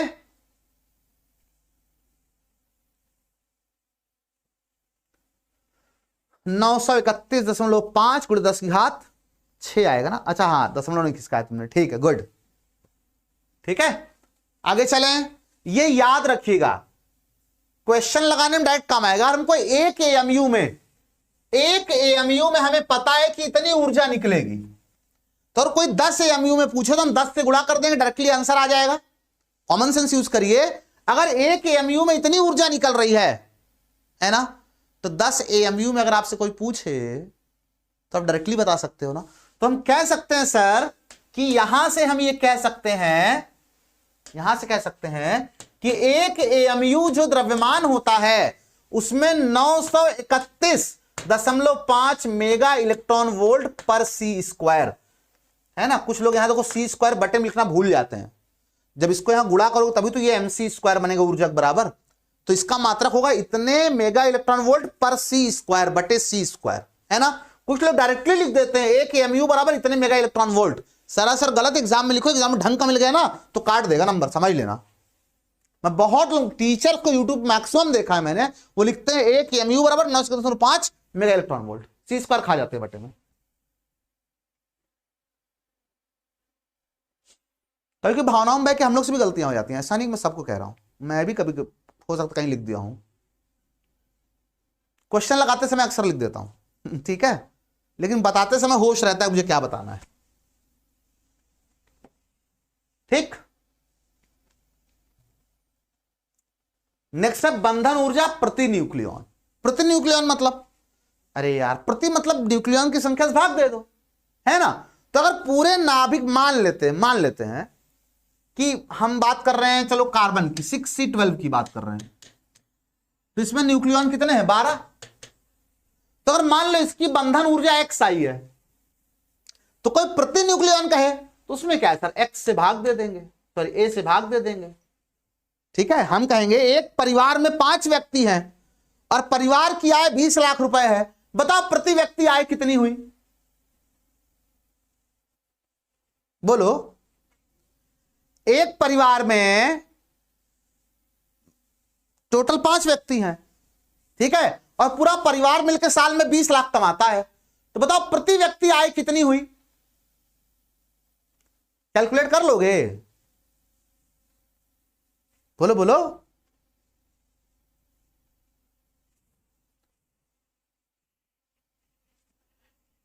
ए को एटॉमिक वेट नहीं, द्रव्यमान संख्या बोलिए, ठीक है। हाँ 5 से भाग दे देंगे, वही काम करना है ना। तो पूरा परिवार है नाभिक, तो इस सब की मिला करके टोटल कमाई कितनी है, इतनी है। तो एक की कितनी हो जाएगी, टोटल परिवार जितने लोग सबसे भाग दे दो। इतना आसान, कोई फॉर्मूला थोड़े है ये तो कॉमन सेंस है। रोज कहते भैया आलू कैसे दिए, 5 का 2 किलो, 1 किलो कितने का हुआ, 2.5 रुपए का ना है सर, किस जमाने की बात कर रहे हैं, अब तो इतना सस्ता आलू नहीं है, ठीक है। अब सवाल उठता है सिर्फ बंधन ऊर्जा प्रति न्यूक्लियन कैलकुलेट क्यों करते हैं, हमें जरूरत क्यों पड़ी बंधन ऊर्जा प्रति न्यूक्लियन कैलकुलेट करने की, क्या आवश्यकता पड़ी हमें, है ना। हम ये क्यों कैलकुलेट करते हैं बंधन ऊर्जा प्रति न्यूक्लियन, तो मैं आपको इसका सीधा सा रीजन बताता हूं, सीधा सा फंडा बताता हूं। देखो बंधन ऊर्जा प्रति न्यूक्लियन हम इसलिए कैलकुलेट करते हैं क्योंकि ये हमें बताता है नाभिक की स्टेबिलिटी के बारे में। अब कहो सर अब ये स्टेबिलिटी वगैरह क्या होती है सर, ये सब फालतू बातें हैं। जब नाभिक बहुत भारी होता जाता है तो होता क्या है कि नाभिक अपने आप टूटने लगता है, जिसको हम बोलते हैं रेडियो एक्टिव क्षय, जिसकी खोज बैकुरल ने की थी ना, रेडियो तक याद है, कुछ अभी पढ़ाऊंगा आगे, ठीक है। तो नाभिक जब बहुत भारी हो जाता है ना तो अपने आप टूटने लगता है, अस्थायी हो जाता है, न्यूट्रॉन प्रोटॉन रेशियो बिगड़ा नहीं कि सब गड़बड़ हो जाता है माहौल, है ना। तो इसीलिए बंधन ऊर्जा प्रति न्यूक्लियन कैलकुलेट करके हम ये देख सकते हैं कि बंधन ऊर्जा प्रति न्यूक्लियन जितनी ज्यादा होगी नाभिक उतना स्थायी होगा, है ना। जब एक परिवार में सब लोग मिलकर बढ़िया से कमाते धमाते रहते हैं तो जल्दी मार झगड़ा नहीं होता आपस में, ठीक है, सब कमा धमा रहे हैं। अब जब एक ही कमा रहा है 10 लोग खा रहे हैं तो परिवार में कलेश जरूर हो जाता है ना, टूट फूट जाता है, ठीक है। मैं ही अकेले कमाऊं, तुम बैठ खाते रहते हो, भाग यहां से, वही होता है सिस्टम। तो वही नाभिक में भी होता है। तो अगर बंधन ऊर्जा प्रति न्यूक्लियन बहुत ज्यादा है, ठीक है, तो नाभिक जो है बंधन ऊर्जा प्रति न्यूक्लियन अगर बहुत ज्यादा है तो नाभिक जो है वो बहुत अधिक स्थायी होता है। बात समझ में आ रही है। अगर बंधन ऊर्जा प्रति न्यूक्लियन बहुत ज्यादा है तो नाभिक बहुत स्थायी होता है, अगर बंधन ऊर्जा प्रति न्यूक्लियन कम है तो नाभिक का स्थायित्व भी क्या होता है, कम होता है। बोलो बात समझ में आई कि नहीं समझ में आई, क्लियर है सभी को। तो इसीलिए हम बंधन ऊर्जा प्रति न्यूक्लियन जो है कैलकुलेट करते हैं। और मैं आपको बताऊं जो आयरन होता है, ठीक है, 26 Fe56, इसकी बंधन ऊर्जा प्रति न्यूक्लियन जो होती है 8.79 मेगा इलेक्ट्रॉन वोल्ट, और ये मैक्सिमम होती है। तो ये याद रखना ऑब्जेक्टिव क्वेश्चन के लिए, 1 नंबर क्वेश्चन के लिए है कि सबसे ज्यादा बंधन ऊर्जा प्रति न्यूक्लियन किसकी होती है, तो वो होती है आयरन की, 8.79 मेगा इलेक्ट्रॉन वोल्ट, ठीक है, मैक्सिमम होती है। और ये प्रति न्यूक्लियन बंधन ऊर्जा है, पूरी टोटल नहीं है, प्रति एक न्यूक्लियन की।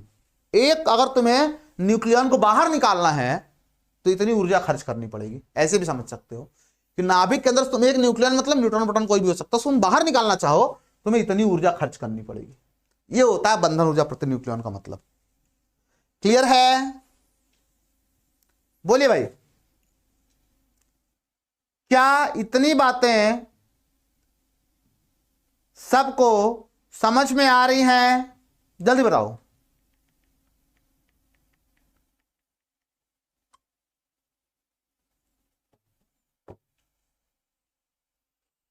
ठीक,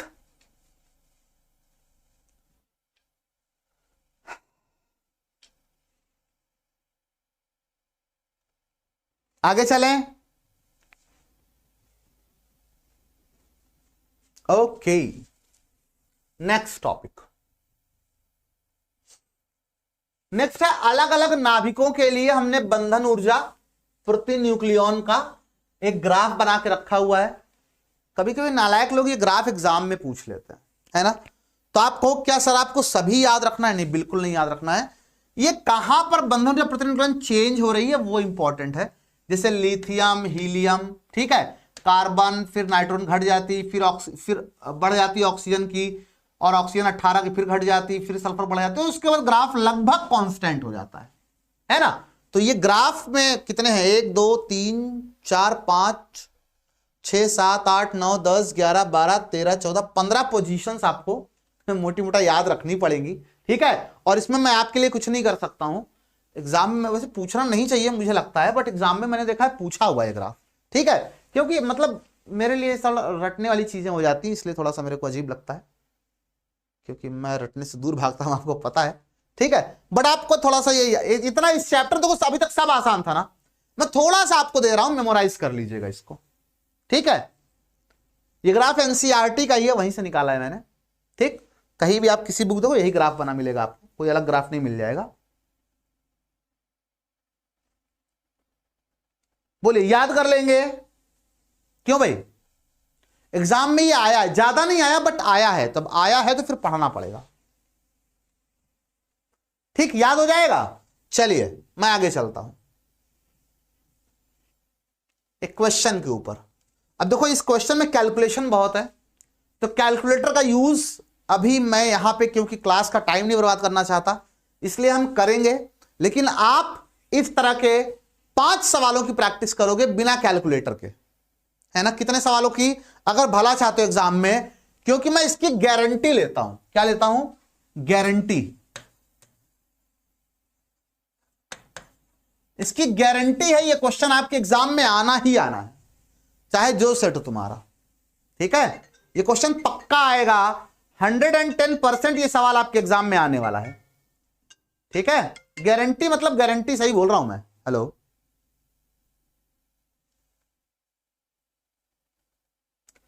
चलिए तो कैसे सॉल्व कैसे करना है आपको, तो 2 मिनट का समय लूंगा, उसके बाद मैं आपको इसको दे रहा हूं कैसे करना है आपको। देखिए इधर आपको करना क्या है, जैसे आपको दिया है 7n14, ठीक है। तो इसमें कितने प्रोटॉन हो गए?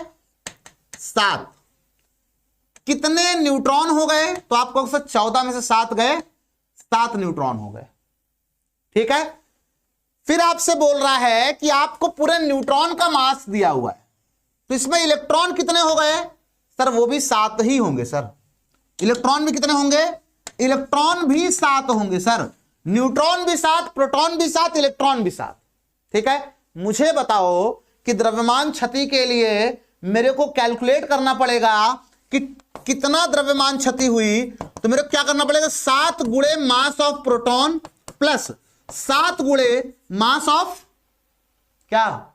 मास ऑफ न्यूट्रॉन, है ना। और माइनस क्या? माइनस क्या? ये तो किसका मास हो गया? न्यूट्रॉन प्रोटॉन का। अब इसमें नाभिक का मास मुझे माइनस करना है ना। तो माइनस में क्या करूंगा? माइनस मुझे नाभिक का मास माइनस करना है, और मुझे नाभिक का मास दिया हुआ है, ठीक है। यानी मैं डायरेक्ट लिख देता हूं मास ऑफ न्यूक्लियस, ठीक है। अब देखो यहां में थोड़ा सा कंफ्यूजन है, क्योंकि बड़ा शॉर्टकट निपटा दिया है। अगर ये नाइट्रोजन का मास है तो मुझे इसमें से 7 इलेक्ट्रॉन का मास घटाना पड़ेगा, तब नाभिक का मास मिलेगा, है ना। लेकिन मैक्सिमम क्वेश्चन में नाभिक का मास डायरेक्ट दिया रहता है, तो क्योंकि इस तरह से शॉर्टकट में लिखा है, मैं इसको नाभिक का ही मास मानूंगा। अगर कहता नाइट्रोजन परमाणु का द्रव्यमान इतना है, तो आपको इसमें 7 इलेक्ट्रॉन का द्रव्यमान घटाना पड़ता है ना। जरा मान रखे यहां पे मास ऑफ प्रोटॉन दिया है, मास ऑफ न्यूट्रॉन दिया है, ठीक है, और मास ऑफ इलेक्ट्रॉन दिया है, लेकिन इसकी अच्छा दिया है, और मास ऑफ नाइट्रोजन आपको एटम दिया है। यहां कैलकुलेट करिए, मुझे बताइए ये डेल्टा एम कितना आ रहा है। बस मैं आधे मिनट में आया, जल्दी से बताइए, कैलकुलेट करिए कितनी आएगी द्रव्यमान क्षति, आपको कैलकुलेशन करना है।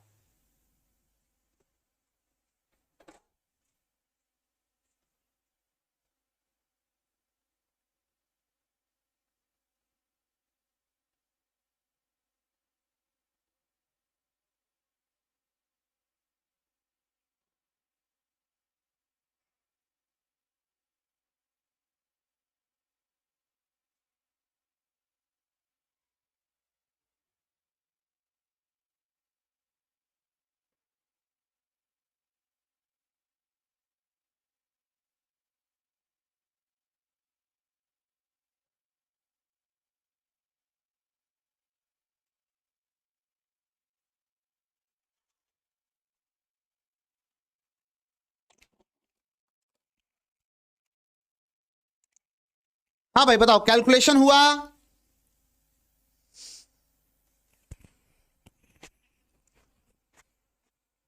बेटा जल्दी कैलकुलेट करिए, इतना समय लगाओ तुम लोग, मैं तुम लोग के भरोसे यहां, तुम लोग जल्दी जल्दी निपटा दोगे कैलकुलेशन।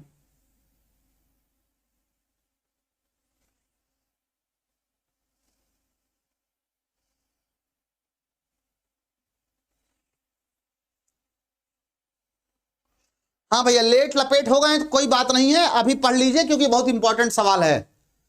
यार तुम इतना समय मत लगाओ भाई, ऐसे कैसे काम चलेगा।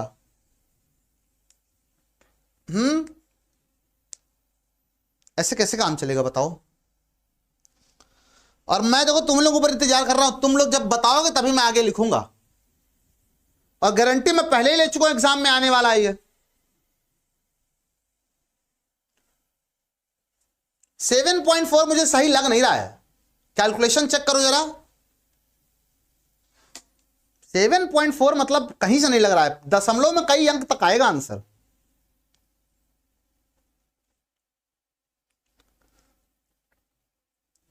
ठीक है, आप लोग कमेंट करते रहिए, मैं देखता हूं आंसर किसका सही है।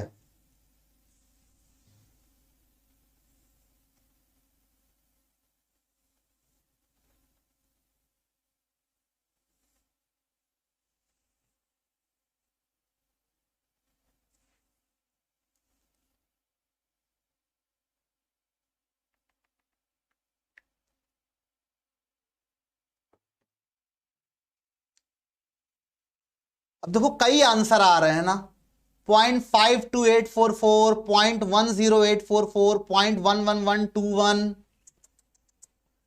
इतने आंसर्स ले आओगे तो कैसे काम चलेगा यार। 0.112, अरे मैंने कैलकुलेटर यूज करने की आदत दे दी तब यह हाल है, बताओ तुम लोगों का। तुम लोग यार ना मेरी नाक कटाओगे तुम सबके सब, मुझे खुद कैलकुलेटर उठाना पड़ेगा, मैं ये करना नहीं चाह रहा था। हाँ 7 इंटू 1.00727 प्लस, कितना आसान सा कैलकुलेशन है, 7 इंटू 1.00866 माइनस 14.00307 बराबर, देखो इतना आसान कैलकुलेशन 0.10844 है ना, तुम लोग ये नहीं कर पाए, बताओ क्या ही कहूं मैं, ये नहीं कर पाए तुम लोग। अब आया है देखो कौन, असलियन चिराग, ठीक चिराग भैया का आंसर आया है जो कि बिल्कुल सही है।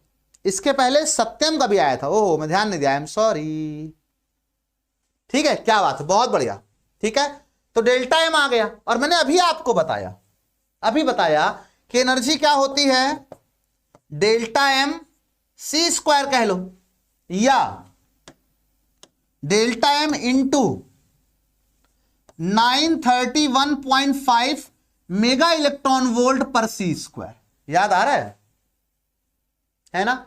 एक एमयू में आप इसका मल्टीप्लाई कर देंगे, आपको डायरेक्टली आंसर मिल जाएगा।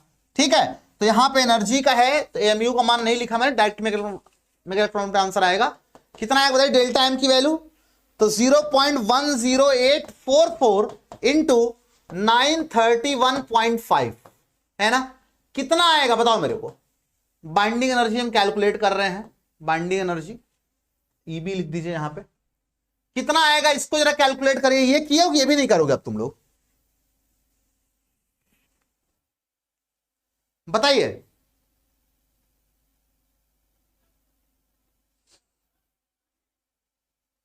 क्यों भाई, ये किए हो ये करोगे ये भी नहीं करोगे, जल्दी आंसर दो यार, क्या कर रहे हो तुम लोग।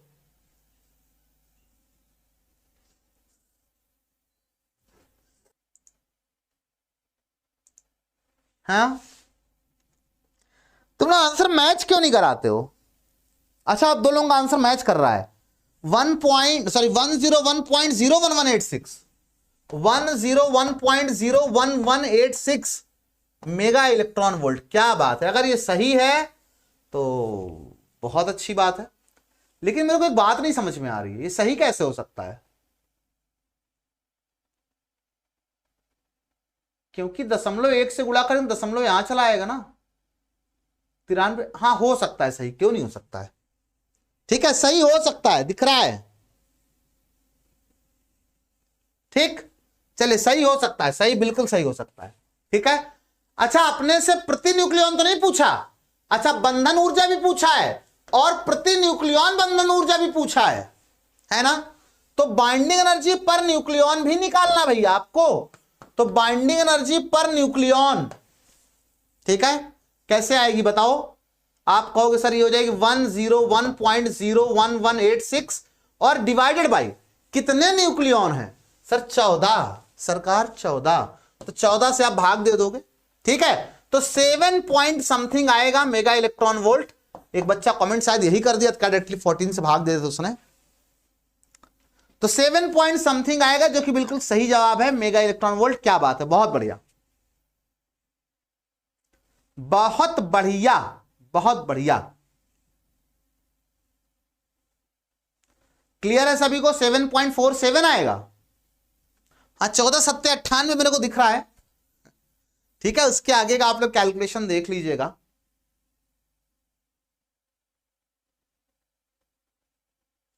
ठीक, जो भी आए, तो यहां से हम ये एक क्वेश्चन गारंटी आपके एग्जाम में आएगा, और इसीलिए मैं एक क्वेश्चन और लेके आया हूं, इसको आप लोग देखिए आराम से।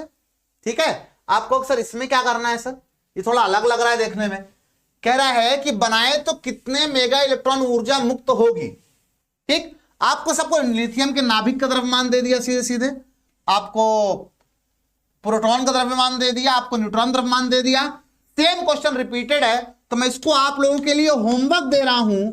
बताओ कौन कौन इस होमवर्क को करके ले आएगा जल्दी से? पहले ईमानदारी से बताओ कौन कौन कमेंट बॉक्स में इसका आंसर बताने वाला है।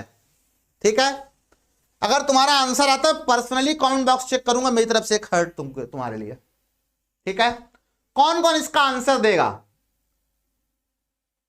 पक्का? पिंकी प्रॉमिस आंसर इसका आएगा? जो मैंने अभी किया हूबहू कैलकुलेशन रिपीट करना है, और कैलकुलेशन की प्रैक्टिस आपको करनी। देखो भाई बड़ा इंपॉर्टेंट है ये। ठीक है, ठीक, मैं वेट करूंगा, देखता हूं किसका आंसर आता है। ठीक, आगे चलते हैं नेक्स्ट अगले क्वेश्चन की ओर, क्वेश्चन नहीं टॉपिक की ओर, नाभिकीय बल। ठीक है, कितना बचा? मुश्किल से आधे घंटे क्लास और बची हुई है, और आगे अब जो कुछ आएगा बड़ा इंपॉर्टेंट टॉपिक है सब। ठीक है, नाभिकीय बल क्या होता है? कल एक बच्चा पूछ रहा था, पिछली क्लास में परमाणु पढ़ा रहा था, कि मैंने कहा था अगली क्लास में इसका आंसर मैं दूंगा, कि नाभिक के अंदर न्यूट्रॉन और प्रोटॉन दोनों साथ में रहते हैं सर, और प्रोटॉन भी साथ में रहते हैं सर। न्यूट्रॉन प्रोटॉन एक दूसरे के साथ कैसे रह सकते हैं जबकि न्यूट्रॉन पे आवेश नहीं होता है? और चलो फिर भी ये लोग मान लो रह भी लिए, सर प्रोटॉन एक साथ कैसे रह सकते हैं? इन पर तो विपरीत आवेश होता है, एक दूसरे को चीर फाड़ डालेंगे दोनों, है ना? एक घर में दोनों रह कैसे लेते हैं? ये बहुत समस्या वाली बात दिख रही है सर। ठीक है, कि प्रोटॉन दोनों प्रतिकर्षित करेंगे, तो जब दोनों प्रतिकर्षित करेंगे तो दोनों एक साथ कैसे रहेंगे? बात आपकी बिल्कुल, सोच आपकी बिल्कुल सही, उसमें कोई कमी नहीं है। लेकिन मैं आपको एक नई बात बताता हूं, नाभिक के अंदर जब न्यूट्रॉन प्रोटॉन सब साथ साथ रहते हैं ना, बड़ी एकता होती है इनके बीच में। ठीक है, नो डाउट। क्यों होती है? क्योंकि एक नया बल नाभिक के अंदर कार्य करता है, जिसकी परास जो होती है इस बल की, वो होती है लगभग 10⁻⁻15 मीटर, यानी कि फेम्टोमीटर तक। बस अगर 10⁻⁻, मान लो इतनी दूर बल लग रहा है, इतनी दूर ले गए बल नहीं लगेगा, है? हाँ ऐसा ही होता है। ठीक है, इतना दूर एक्चुअली इतना दूर नहीं हो, नाभिक के अंदर इतनी छोटी, बहुत छोटा होता है। तो नाभिक के अंदर जब तक है तब तक इनके बीच ये बल कार्य करता है 10⁻⁻15 मीटर की रेंज तक, और नाभिक के बाहर आए तो बल कार्य नहीं करता है। और कमाल की बात यह है कि जितने बल से प्रोटॉन दूसरे प्रोटॉन को आकर्षित करता है उतने ही बल से ये वाला प्रोटॉन इसको आकर्षित करता है, उतने ही बल से न्यूट्रॉन एक दूसरे को आकर्षित करते हैं। इस बल के लिए आवेश उत्तरदायी नहीं होता है। क्या? इस बल के लिए आवेश उत्तरदायी नहीं होता है। यह बल केवल नाभिक के अंदर लगता है, सभी के बीच एक समान बल लगता है, कोई भेदभाव नहीं होता। ये सारे बल आपस में क्या होते हैं? सारे बल आपस में बराबर होते हैं। सब एक दूसरे को समान बल से, बिल्कुल बिना किसी भेदभाव के, एकदम समान बल से सब एक दूसरे को आकर्षित करते हैं, है ना। इसको बोलते हैं नाभिकीय बल। क्या बोलते हैं? नाभिकीय बल। और यह नाभिकीय बल केवल नाभिक के अंदर ही उपस्थित रहता है, नाभिक के बाहर निकलने पर इस बल का कोई अस्तित्व नहीं होता। एक प्रोटॉन यहां रख दो, एक प्रोटॉन यहां रख दो, तो एक दूसरे को प्रतिकर्षित ही करेंगे, आकर्षित नहीं करेंगे। लेकिन नाभिक के अंदर चले जाएंगे तो इनके बीच जो आकर्षण बल है प्रतिकर्षित भी करेंगे, है ना। एक प्रोटॉन ये मान लो नाभिक के अंदर है, तो एक दूसरे को प्रतिकर्षित भी करेंगे। किस बल से? इलेक्ट्रोस्टैटिक फोर्स से। आकर्षित भी करेंगे किस बल से? न्यूक्लियर फोर्स से। और न्यूक्लियर फोर्स का वैल्यू इलेक्ट्रोस्टैटिक की तुलना में ज्यादा नहीं, बहुत ज्यादा होता है ना। तो नाभिकीय बल का मान विद्युत बल की तुलना में बड़ा नहीं, बहुत बड़ा होता है। यही कारण है कि इनके बीच जो प्रतिकर्षण बल होता है उसका प्रभाव पड़ता ही नहीं है, केवल आकर्षण बल का ही प्रभाव पड़ता है ना। और ये आकर्षण बल कौन सा होता है? नाभिकीय बल। ये सदैव आकर्षण होता है, सदैव आकर्षण। नाभिकीय बल सदैव आकर्षण की प्रतिक्रिया। आओ देखते हैं जरा इसके बारे में।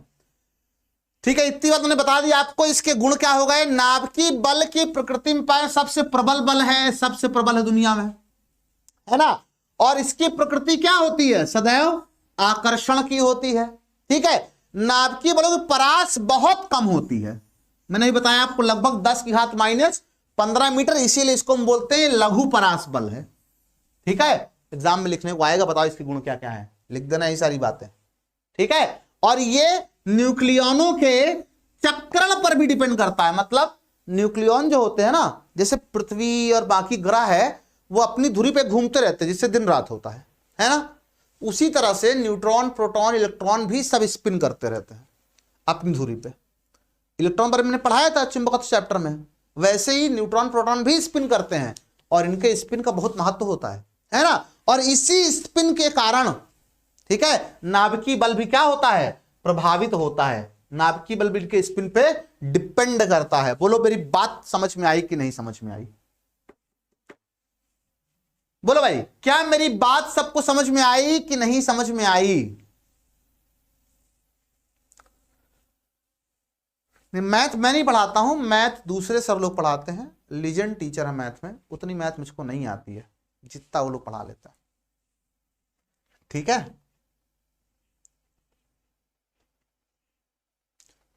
अब आ जाए नाभिकीय विखंडन पे। नाभिकीय विखंडन क्या होता है सर? नाभिक विखंडन दो टाइप से होता है। एक तो हम खुद तोड़ सकते हैं नाभिकों को, एक जो क्या होता है, जैसे दो दोस्त हैं, है ना, तो कभी कभी होता है किसी चीज को लेकर दोनों आपस में भिड़ जाते हैं, तो दोनों न्यूक्लियन भिड़ गए तो विखंडन हो जाता है अपने आप। दूसरा देखते गहरी बहुत दोस्ती, तीसरे को बर्दाश्त नहीं होता, हो जाता है एक के कान में दूसरे के बारे में गुटरगू करता है, दूसरे के कान में पहली बार गुटरगू करता है, और फिर दोनों भिड़ जाते हैं आपस में। मतलब बाहर से कोई तीसरी चीज आकर के उनको तोड़ देती है। विखंडन माने टूटना, है ना।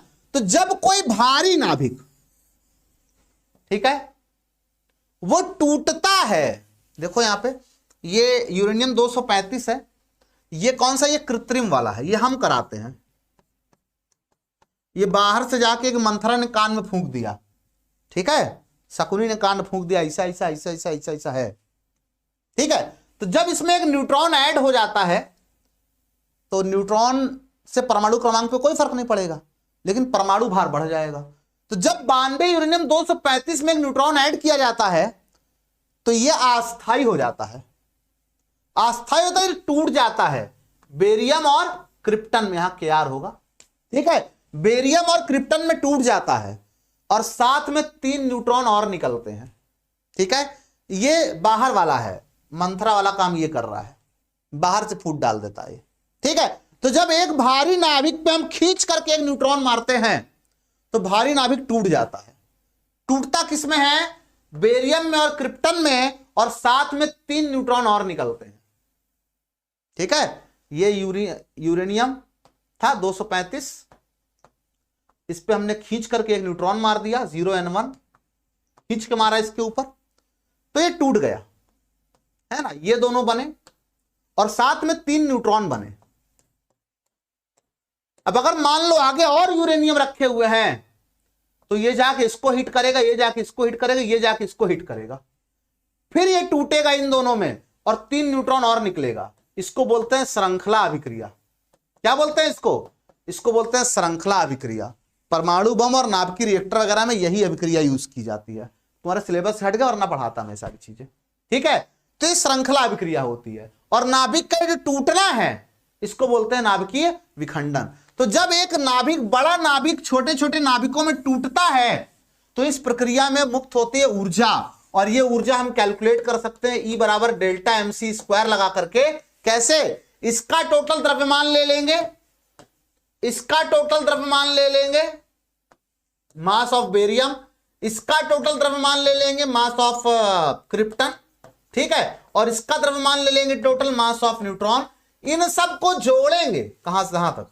यहां से यहां तक। इन सबको जोड़ेंगे तो ये हमेशा इससे कम आएगा। तो हम ये चेक करेंगे कि इसमें कितनी कमी आई, जैसे अभी किया था पीछे हम लोगों ने, सेम प्रोसीजर वहां पे। ठीक है, और उसको डेल्टा MC स्क्वायर में से कैलकुलेट कर लेंगे तो हमें मिल जाएगी कि इस प्रक्रिया में कितनी ऊर्जा मुक्त हो रही है। और जो ऊर्जा मुक्त होती है उसको हम बोलते हैं नाभिकीय ऊर्जा। क्या बोलते हैं उसको? नाभिकीय ऊर्जा। तो एक यूरेनियम रखा 235, खींच के न्यूट्रॉन मार दिया हमने, तो न्यूट्रॉन जाके से नाभिक में जुड़ा और जैसे ही बीच में गया फूट डाल दिया उनके बीच में। ठीक है, नाभिक अस्थायी हो गया, टूट गया, बेरियम क्रिप्टन ने 3 न्यूट्रॉन और निकल गए। ठीक है, इस प्रक्रिया को, इस पूरी जो अभिक्रिया है इसको बोलते हैं नाभिकीय अभिक्रिया। और कौन प्रकार की है? क्योंकि एक बड़ा नाभिक छोटे नाभिक में टूट रहा है, विखंडित हो रहा है, इसको बोलते हैं नाभिकीय विखंडन, और इसमें बहुत ऊर्जा निकलती है। परमाणु बम, नाभिकीय रिएक्टर इसी प्रोसेस पे कार्य करते हैं और इस ऊर्जा को हम डेल्टा MC स्क्वायर से कैलकुलेट कर सकते हैं। बोलो बात समझ में आई कि नहीं समझ में आई? एक लाइन में पूरी कहानी। क्यों भाई?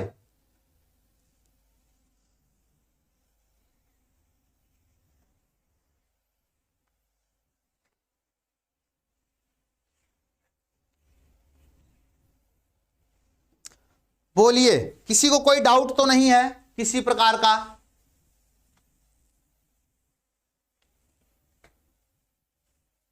क्यों भाई? आगे चले। अब नाभिकीय संलयन क्या होगा? नाभिकीय संलयन उसका ठीक उल्टा। इसमें क्या होगा?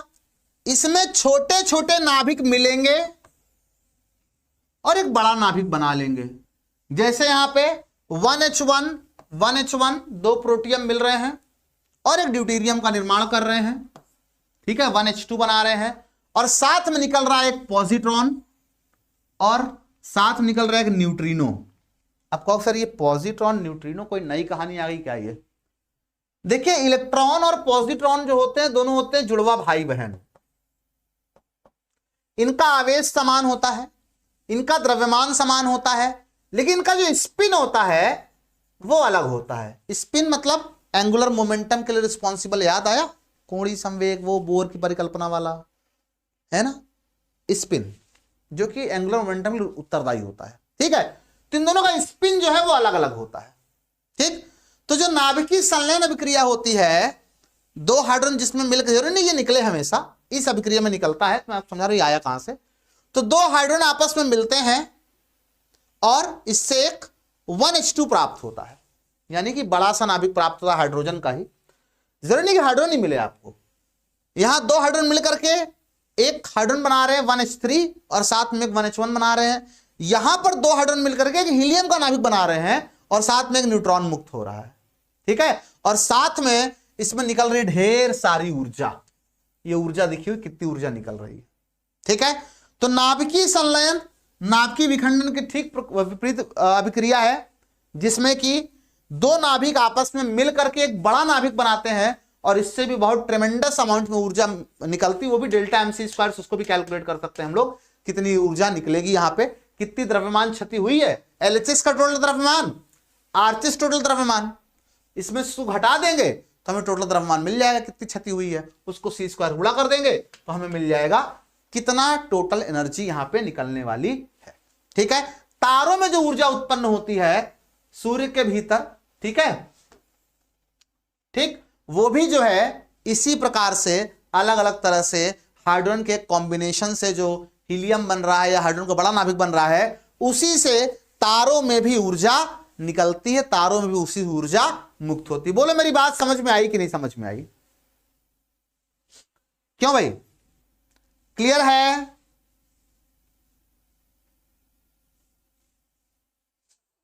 कोई डाउट किसी को?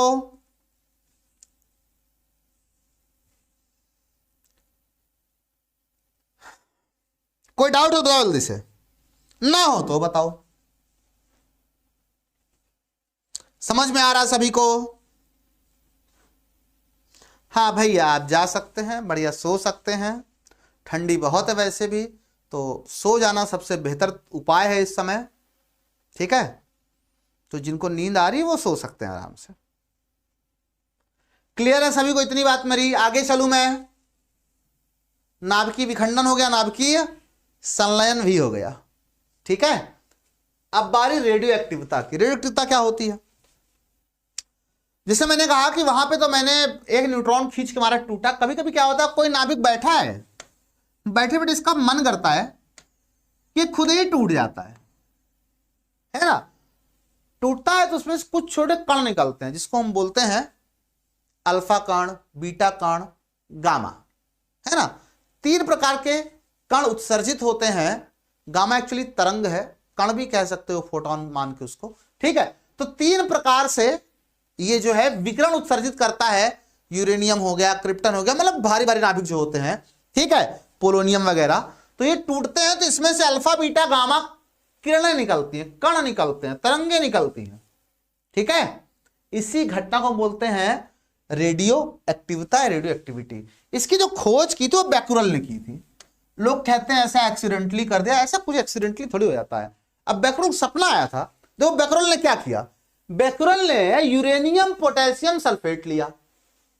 अब बैकुरल के मन में कुछ आया होगा ना, ऐसे थोड़ी नहीं कि लोग कह देते हैं इन्होंने एक्सीडेंटली खोज कर दी। अरे एक्सीडेंटली थोड़े कुछ होता है यार, है ना, कि कर कुछ रहे तो खोज कुछ हो गया। अरे ऐसे नहीं होता है। ठीक है, उनके दिमाग में कुछ आया, कुछ उन्होंने ऑब्जर्व किया तभी तो किया होगा। तो उन्होंने क्या, यूरेनियम पोटेशियम सल्फेट लिया कि उसमें यूरेनियम होता है, वो रेडियो एक्टिव होता है, इसीलिए उन्होंने वो चुना। ठीक है, और उसके बाद इसको काले कागज में लपेट दिया। अब काला कागज इसलिए क्योंकि इनके मन में था कि हो सकता है रेडिएशन निकल रहा हो विद्युत चुंबकीय, तो काला रंग जो होता है विद्युत चुंबकीय को अवशोषित कर लेता है। तो इन्होंने कहा अगर ये विद्युत चुंबकीय तरंगे होंगी तब तो ही अवशोषित हो जाएंगे काले कपड़े में, इसके अंदर काले कागज में, है ना। ये ऐसे लपेट लिया इन्होंने। फिर इसके बाद इन्होंने रख दिया एक चांदी की प्लेट रख दी। इसने अगर कोई भारी भरकम होगा चांदी की प्लेट से टकरा करके यहीं रुक जाएगा, आगे नहीं जाएगा। और इसके पीछे इन्होंने लगा दिया एक फोटोग्राफिक प्लेट, वही वाली जो मैंने लास्ट में पढ़ाई थी आपको, उसके लिए क्या था, स्पेक्ट्रम के लिए, है ना, वही फोटोग्राफिक प्लेट। इन्होंने बाद में पाया कि जो फोटोग्राफिक प्लेट है वो काली पड़ गई भाई साहब। ठीक है, फोटोग्राफिक प्लेट क्या पड़ गई, फोटोग्राफिक प्लेट जो है वो काली पड़ गई। इसका मतलब है जो तरंगे निकल रही हैं वो फोटोग्राफिक प्लेट को प्रभावित कर रही हैं। यहां से बैकुरल ने बताया कि कुछ ऐसे तत्व होते हैं प्रकृति में जो स्वतः ही कुछ विकिरण उत्सर्जित करते हैं। ऐसे तत्वों को बोलते हैं radio active material, radio active पदार्थ। इस घटना को बोलते हैं रेडियो एक्टिविता या रेडियो एक्टिविटी। इन्हीं के नाम पे इसका एक मात्रक भी रखा गया रेडियो एक्टिविता को मापने के लिए, बैक्यूरल। लेकिन वो आपके सिलेबस से हट गया है ना। क्लियर है? किसी कोई डाउट तो नहीं? बता जल्दी से। क्लियर?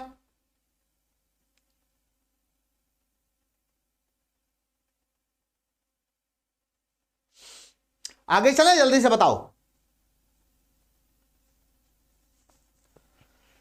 तुम मुझे जवाब देते रहो, बस खत्म होने वाला है चैप्टर, फिनिश होने वाला है, टाटा बाय बाय होने वाला है। ओके, जल्दी अंगूठा लगाओ कमेंट बॉक्स में, ठीक है? तो आगे चले हम लोग फिर। क्या बात है, चलिए। तो रेडियो एक्टिवता आप समझ गए क्या होती है। अब रेडियो एक्टिव क्षय क्या होता है, इसमें अल्फा बीटा गामा किरणें निकलती हैं, ठीक है? तो अल्फा क्षय क्या होता है, तो अल्फा क्षय में एक्चुअली हीलियम का नाभिक, ठीक है, हीलियम डबल प्लस, हाँ हीलियम नाभिक मतलब हीलियम डबल प्लस, यानी इलेक्ट्रॉन निकाल दो इसमें से।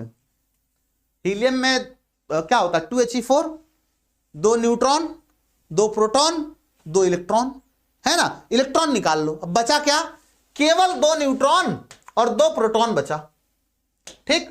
तो ये जो हीलियम का नाभिक है यही अल्फा का, इसी का नाम है अल्फा कण।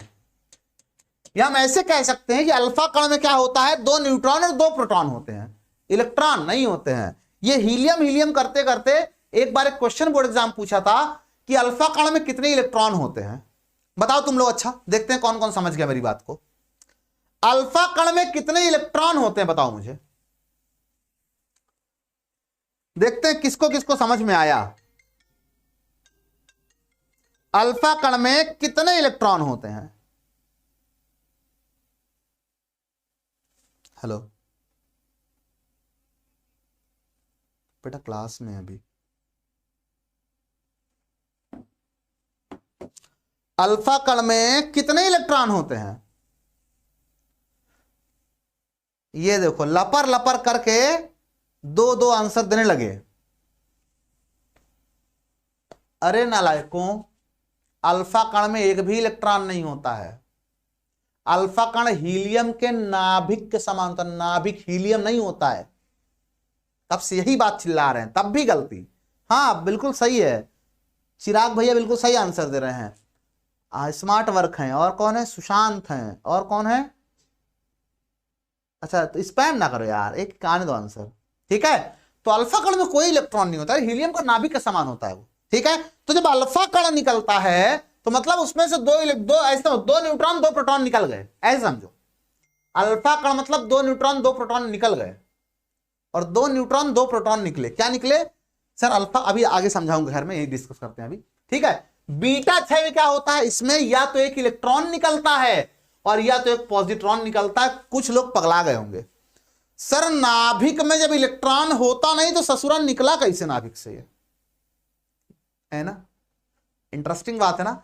अगर सर नाभिक में इलेक्ट्रॉन होता ही नहीं है तो नाभिक से इलेक्ट्रॉन निकला कैसे?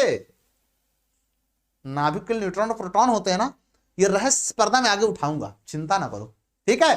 तो या तो एक इलेक्ट्रॉन निकलता है या तो एक पॉजिट्रॉन निकलता है, तो इसको हम बोलते हैं बीटा क्षय, ठीक है? और गामा क्षय क्या? गामा क्षय क्या होता है कि जब कोई इलेक्ट्रॉन, कभी भी गामा अपने आप नहीं निकलता, जैसे ही कोई नाभिक जो है वो विघटित होकर के अल्फा या बीटा उत्सर्जित करता, दो में से कोई भी उत्सर्जित करता है, तो वो एक्साइटेड स्टेट में आता है, उसकी एनर्जी ज्यादा रहती है ना? क्योंकि वो लोग दोनों चले गए, एनर्जी अभी ज्यादा है इसकी, तो एक्स्ट्रा एनर्जी को ये बाहर निकाल देता है।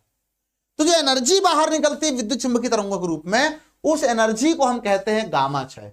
ये विद्युत चुंबकीय विकिरण होता है। क्या होता है? ये विद्युत चुंबकीय विकिरण होता है, ये कोई कण नहीं होता है। विद्युत चुंबकीय तरंगे या विकिरण होते हैं, फोटोन होता है, ठीक है? इसकी ऊर्जा जो होती है वो 100 किलो इलेक्ट्रॉन वोल्ट से अधिक होती है, ठीक है? क्योंकि गामा का परासी है ये, मिनिमम 100 किलो इलेक्ट्रॉन वोल्ट, ठीक है? अब इन तीनों को एक एक करके पढ़ते हैं हम लोग कि कैसे अल्फा बीटा गामा निकल रहे हैं। तो अल्फा क्षय में मैंने क्या बताया कि अल्फा क्षय में सर 2 न्यूट्रॉन और 2 प्रोटॉन निकलते हैं, है ना? तो 2 प्रोटॉन निकलने का मतलब है कि Z में से 2 कम हो जाएगा, और न्यूट्रॉन प्रोटॉन दोनों मिलाकर के A बनाते हैं, और 2 दोनों कम हो गए, मतलब A में से 4 कम हो जाएगा। यानी जब कोई अल्फा कण निकलेगा तो उसके परमाणु क्रमांक में 2 की कमी, देखो Z परमाणु क्रमांक है, ठीक है? अल्फा कण निकला तो परमाणु क्रमांक में 2 की कमी आ गई, Z-2, और उसके परमाणु भार में 4 की कमी हो जाएगी, A-4, ठीक है? तो जब कोई कण अल्फा कण उत्सर्जित करेगा, जब कोई पदार्थ, तो उसके परमाणु क्रमांक में 2 की कमी, क्योंकि 2 प्रोटॉन गया, और न्यूक्लियॉन 4 गए न्यूट्रॉन प्रोटॉन मिला करके, तो उसके परमाणु भार में, द्रव्यमान संख्या में 4 की कमी आती है। उदाहरण नीचे लिखा हुआ है कि 92 यूरेनियम 238 जब विघटित होता है, एक अल्फा कण इससे निकलता है, भाई ये टूट के 2 में बना तो एक अल्फा कण निकल गया इससे, ठीक है। इससे अल्फा कण निकलता है तो बनता है 90 थोरियम 234, है ना। इसी तरह से जब 88 रेडियम 226 जब एक अल्फा कण निकलता है तो इससे बनता है 86 रेडॉन और 222, 86 रेडॉन 222, और निकलती है ढेर सारी ऊर्जा, ठीक है। बोलो भाई बात समझ में आएगी नहीं समझ में आई? इस ऊर्जा को हम डेल्टा mc स्क्वायर से कैलकुलेट कर सकते हैं, इसमें कोई दिक्कत की बात नहीं है। हर बार इधर का द्रव्यमान इधर मान तौलेंगे तो ये हमेशा उससे कम आएगा। कितना कम आया? द्रव्यमान क्षति आ गई जैसे कैलकुलेट किया था अभी, और द्रव्यमान क्षति को c स्क्वायर से हम गुणा कर देंगे, या सीधे द्रव्यमान क्षति को 931.5 से गुणा कर देंगे तो हमको मेगा इलेक्ट्रॉन वोल्ट में डायरेक्टली हमको ऊर्जा मिल जाएगी। बोलो क्या इतनी बात सभी को क्लियर है? ठीक भैया, बहुत बहुत धन्यवाद आपकी इस तारीफ के लिए, आपकी जर्रा नवाजी के लिए बहुत बहुत शुक्रिया। इतना सभी जल्दी अंगूठा मारो अगर सब क्लियर हो गया तो मैं आगे चलूं, ठीक है। अल्फा कण निकलेगा, जोर से बोलो कमेंट बॉक्स में, अल्फा कण निकलेगा, परमाणु क्रमांक में 2 की कमी आएगी, परमाणु द्रव्यमान में 4 की कमी आएगी, है ना। तो द्रव्यमान संख्या में 4 की कमी आएगी। क्यों भाई? परमाणु क्रमांक में 2 कम हुआ, द्रव्यमान संख्या में 4 कम हुआ, अल्फा कण निकला तो, ठीक है। अब इसमें ऊर्जा कितनी निकली तो मैंने आपको बताया ही, ठीक, कि क्या बना आरएचएस में, उसके टोटल द्रव्यमान को आप घटा लो, ऐसे कर सकते हो आप। आरएचएस का द्रव्यमान को एलएचएस से घटा लो तो कितना द्रव्यमान क्षति आई निकल आया, टी स्क्वायर से गुणा कर दो, ठीक है, मिल गया आपको, ठीक। या आप कह सकते हो उसका द्रव्यमान क्षति को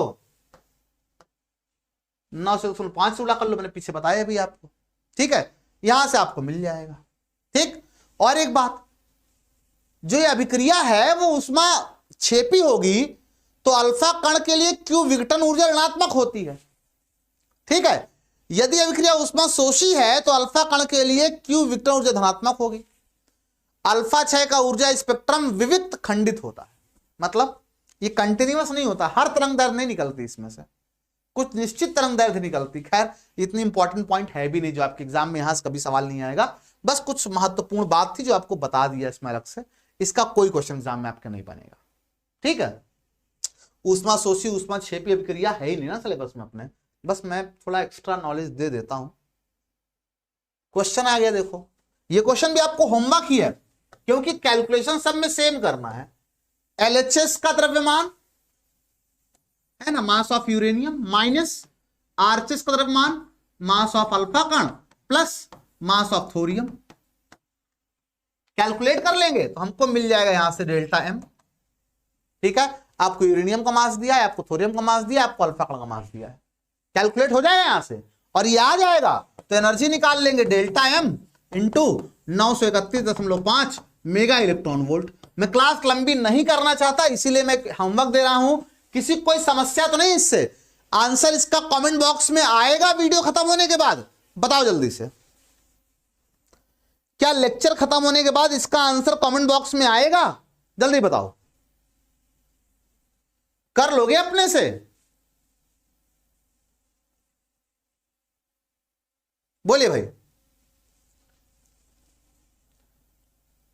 कर लेंगे आप लोग अपने से इसको?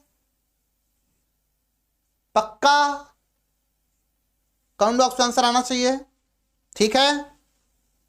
ओके आगे चलते हैं, नेक्स्ट सेम क्वेश्चन, ठीक है। इधर का मास माइनस इधर का mass of hydrogen plus mass of क्या है, पीए, जो कुछ भी होगा पीए पाए, ठीक है। यहां से डेल्टा एम आ जाएगा, ठीक। फिर से आप एनर्जी निकाल लोगे delta M into 931.5 mega electron volt, ठीक है। कैलकुलेशन सिर्फ मैं आपके लिए छोड़ रहा हूं, क्या आप कैलकुलेशन कर लोगे? आपको सर मास ऑफ प्रोटॉन दिया है, मास ऑफ एच तो दिया ही नहीं है। अरे 1h1 प्रोटॉन होता है नालायकों, है ना। अगर इसमें से एक इलेक्ट्रॉन निकाल लें तो वो क्या है, हाइड्रोजन में एक न्यूट्रॉन, सॉरी एक इलेक्ट्रॉन एक प्रोटॉन होता है उसमें, यही तो होता है। एक इलेक्ट्रॉन निकालो केवल प्रोटॉन ही बचे केवल, ठीक है। तो 1H1 अगर आपसे कोई कहे क्या है तो ये प्रोटॉन है, प्लस लगाए तो, नहीं लगा तो प्रोटियम। ठीक, हाँ भैया, गुड इवनिंग, नमस्ते सभी को। आगे चले, बीटा 6 देखिए, ठीक है, बस खत्म है, 2 मिनट और। बीटा 6 क्या है, तो आप कहोगे सर जब किसी तत्व से बीटा प्लस या बीटा माइनस निकलता है, दो तरह से कण उत्सर्जित होता है, एक बीटा प्लस और एक बीटा माइनस, है ना। देखो आप इस समझने के लिए, याद रखने के लिए कि यहां ऐसे है तो यहां भी ऐसे है, ये आपका न्यूट्रिनो होता है, न्यूट्रिनो, और ये आपका एंटी न्यूट्रिनो होता है, एंटी न्यूट्रिनो। न्यूट्रिनो क्या होता है, जैसे अल्फा बीट, जैसे आपका इलेक्ट्रॉन, प्रोटॉन, न्यूट्रॉन, ठीक है, ये सब कण होते हैं, वैसे न्यूट्रिनो और एंटी न्यूट्रिनो भी कण होते हैं। इन कणों की खोज होने से पहले इसकी भविष्यवाणी हुई थी कि ऐसा एक कण होना चाहिए। क्यों? क्योंकि रिएक्शन के दोनों साइड स्पिन बैलेंस नहीं हो रहा था। आपको सर भी कौन सी नई चीज आ गई, छोड़ो तुम लोग, स्पिन मतलब कोणीय संवेग, ठीक है, एंगुलर मोमेंटम, वो बैलेंस नहीं हो रहा था। तो वैज्ञानिकों को लगा यार कुछ तो गड़बड़ है इक्वेशन में। ये एंटी न्यूट्रिनो और न्यूट्रिनो इतने खतरनाक होते हैं दोनों भाई ये, ठीक है। ये तुम समझ लो कि इनका आवेश, इनका द्रव्यमान लगभग नगण्य होता है।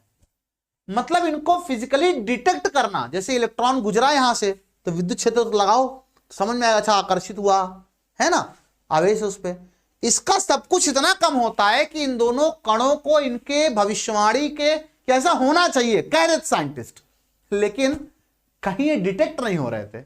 ना इनका द्रव्यमान कहीं समझ में आ रहा था, ना इनका कहीं आवेश समझ में आ रहा था। बहुत सालों तक ये पृथ्वी को आर पार कर जाएं और पृथ्वी को भनक ना लगे, है ना, ये इतने हल्के, इसका आवेश इतना कम होता है, ठीक है। समझ लो इनकी मतलब क्या है ये लोग, ठीक, पूरी पृथ्वी को पार कर रहे हैं, पृथ्वी को हवा न लगे कि कुछ पार कर गया, ठीक, इतने हल्के फुल्के कुरकुरे होते हैं ये, ठीक है। जिसकी वजह से इनकी भविष्यवाणी हो गई कि ऐसा कण होना तो चाहिए, लेकिन ऐसा कण दिख नहीं रहा था कहीं पे, कहीं डिटेक्शन हो, कहीं डिटेक्ट हो ही नहीं रहा था। वैज्ञानिक बहुत दिन तक लगे रहे, अंततः जा करके फिर डिस्कवरी हुई। डिस्कवरी तो भविष्यवाणी थी, लेकिन इनको डिटेक्ट किया गया, यहां सही बात है, ये कण होते हैं, ठीक है। क्योंकि इसके बिना इक्वेशन आप लिख दोगे, कोई नॉर्मल आदमी चेक करेगा तो काटेगा भी नहीं।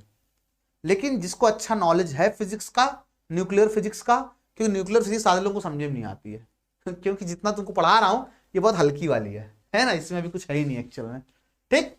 तो ये न्यूट्रिनो और ये एंटी न्यूट्रिनो, ठीक है। एक्चुअली देखो ये क्या, ये आपका इलेक्ट्रॉन का एंटी पार्टिकल है, माइनस बीटा इलेक्ट्रॉन है और प्लस बीटा पॉजिट्रॉन है। तो पॉजिट्रॉन इलेक्ट्रॉन का एंटी पार्टिकल होता है। तो इधर एंटी है तो इधर बिना एंटी है, और इधर बिना एंटी है तो इधर एंटी है। ऐसे याद कर सकते हो, चाहे तो ये माइनस और ये बार से याद कर सकते हो, ठीक है। न्यू बार मतलब एंटी न्यूट्रिनो, न्यू मतलब न्यूट्रिनो, ठीक है। तो जब एंटी पार्टिकल निकलेगा तो न्यूट्रिनो निकलेगा, और जब सीधा पार्टिकल निकलेगा तो एंटी न्यूट्रिनो निकलेगा, ठीक है। तो यहां से अगर आप देखिए तो आप कहोगे सर कि जब एक बीटा कण उत्सर्जित होता है प्लस बीटा, तो इसके परमाणु क्रमांक में 1 की कमी आ जाती है, लेकिन परमाणु द्रव्यमान में कोई चेंज नहीं आता है, तो द्रव्यमान संख्या में कोई चेंज नहीं आता है। लेकिन जब इसके एक आपका माइनस बीटा उत्सर्जित होता है तो इसके परमाणु क्रमांक में 1 की वृद्धि हो जाती है, लेकिन द्रव्यमान संख्या में कोई चेंज नहीं आता है। अब एक बहुत बड़ा सवाल उठता है, अब देखो यहां पे जो मैंने आप कहानी सुनाई ना, नोट में यही कहानी लिखी हुई है, ठीक है, कि जो कण है एंटी न्यूट्रिनो, न्यूट्रिनो निकल रहे हैं, ये पृथ्वी को पार कर जाएंगे, ठीक है, ये सब कहानी यहां लिखी हुई है, मैंने आपको सुनाई है अभी, ठीक। तो ये अल्फा और बीटा, सॉरी बीटा 6 हो गया। अब सवाल ये है, 2 सवाल यहां पे है कि सर एक तो जब नाभिक में इलेक्ट्रॉन था नहीं तो ससुरा नाभिक से निकल कहां से आया, है ना, पहला सवाल ये है। दूसरा सवाल ये सर इसका परमाणु क्रमांक घट क्यों जाता है, इसका बढ़ क्यों जाता है, इलेक्ट्रॉन निकलने से क्यों घट बढ़ जाता है। तुमको बताऊंगा ना, तुम आश्चर्यचकित हो जाओगे, सर ये सब क्या है सर, सब धोखा है फिजिक्स के नाम पे। ठीक, बीटा 6 में अंदर क्या और नाभिक के पता है तुमको? एक्चुअली जो एक न्यूट्रॉन है ना वो बदल जा रहा है एक प्रोटॉन में। क्या?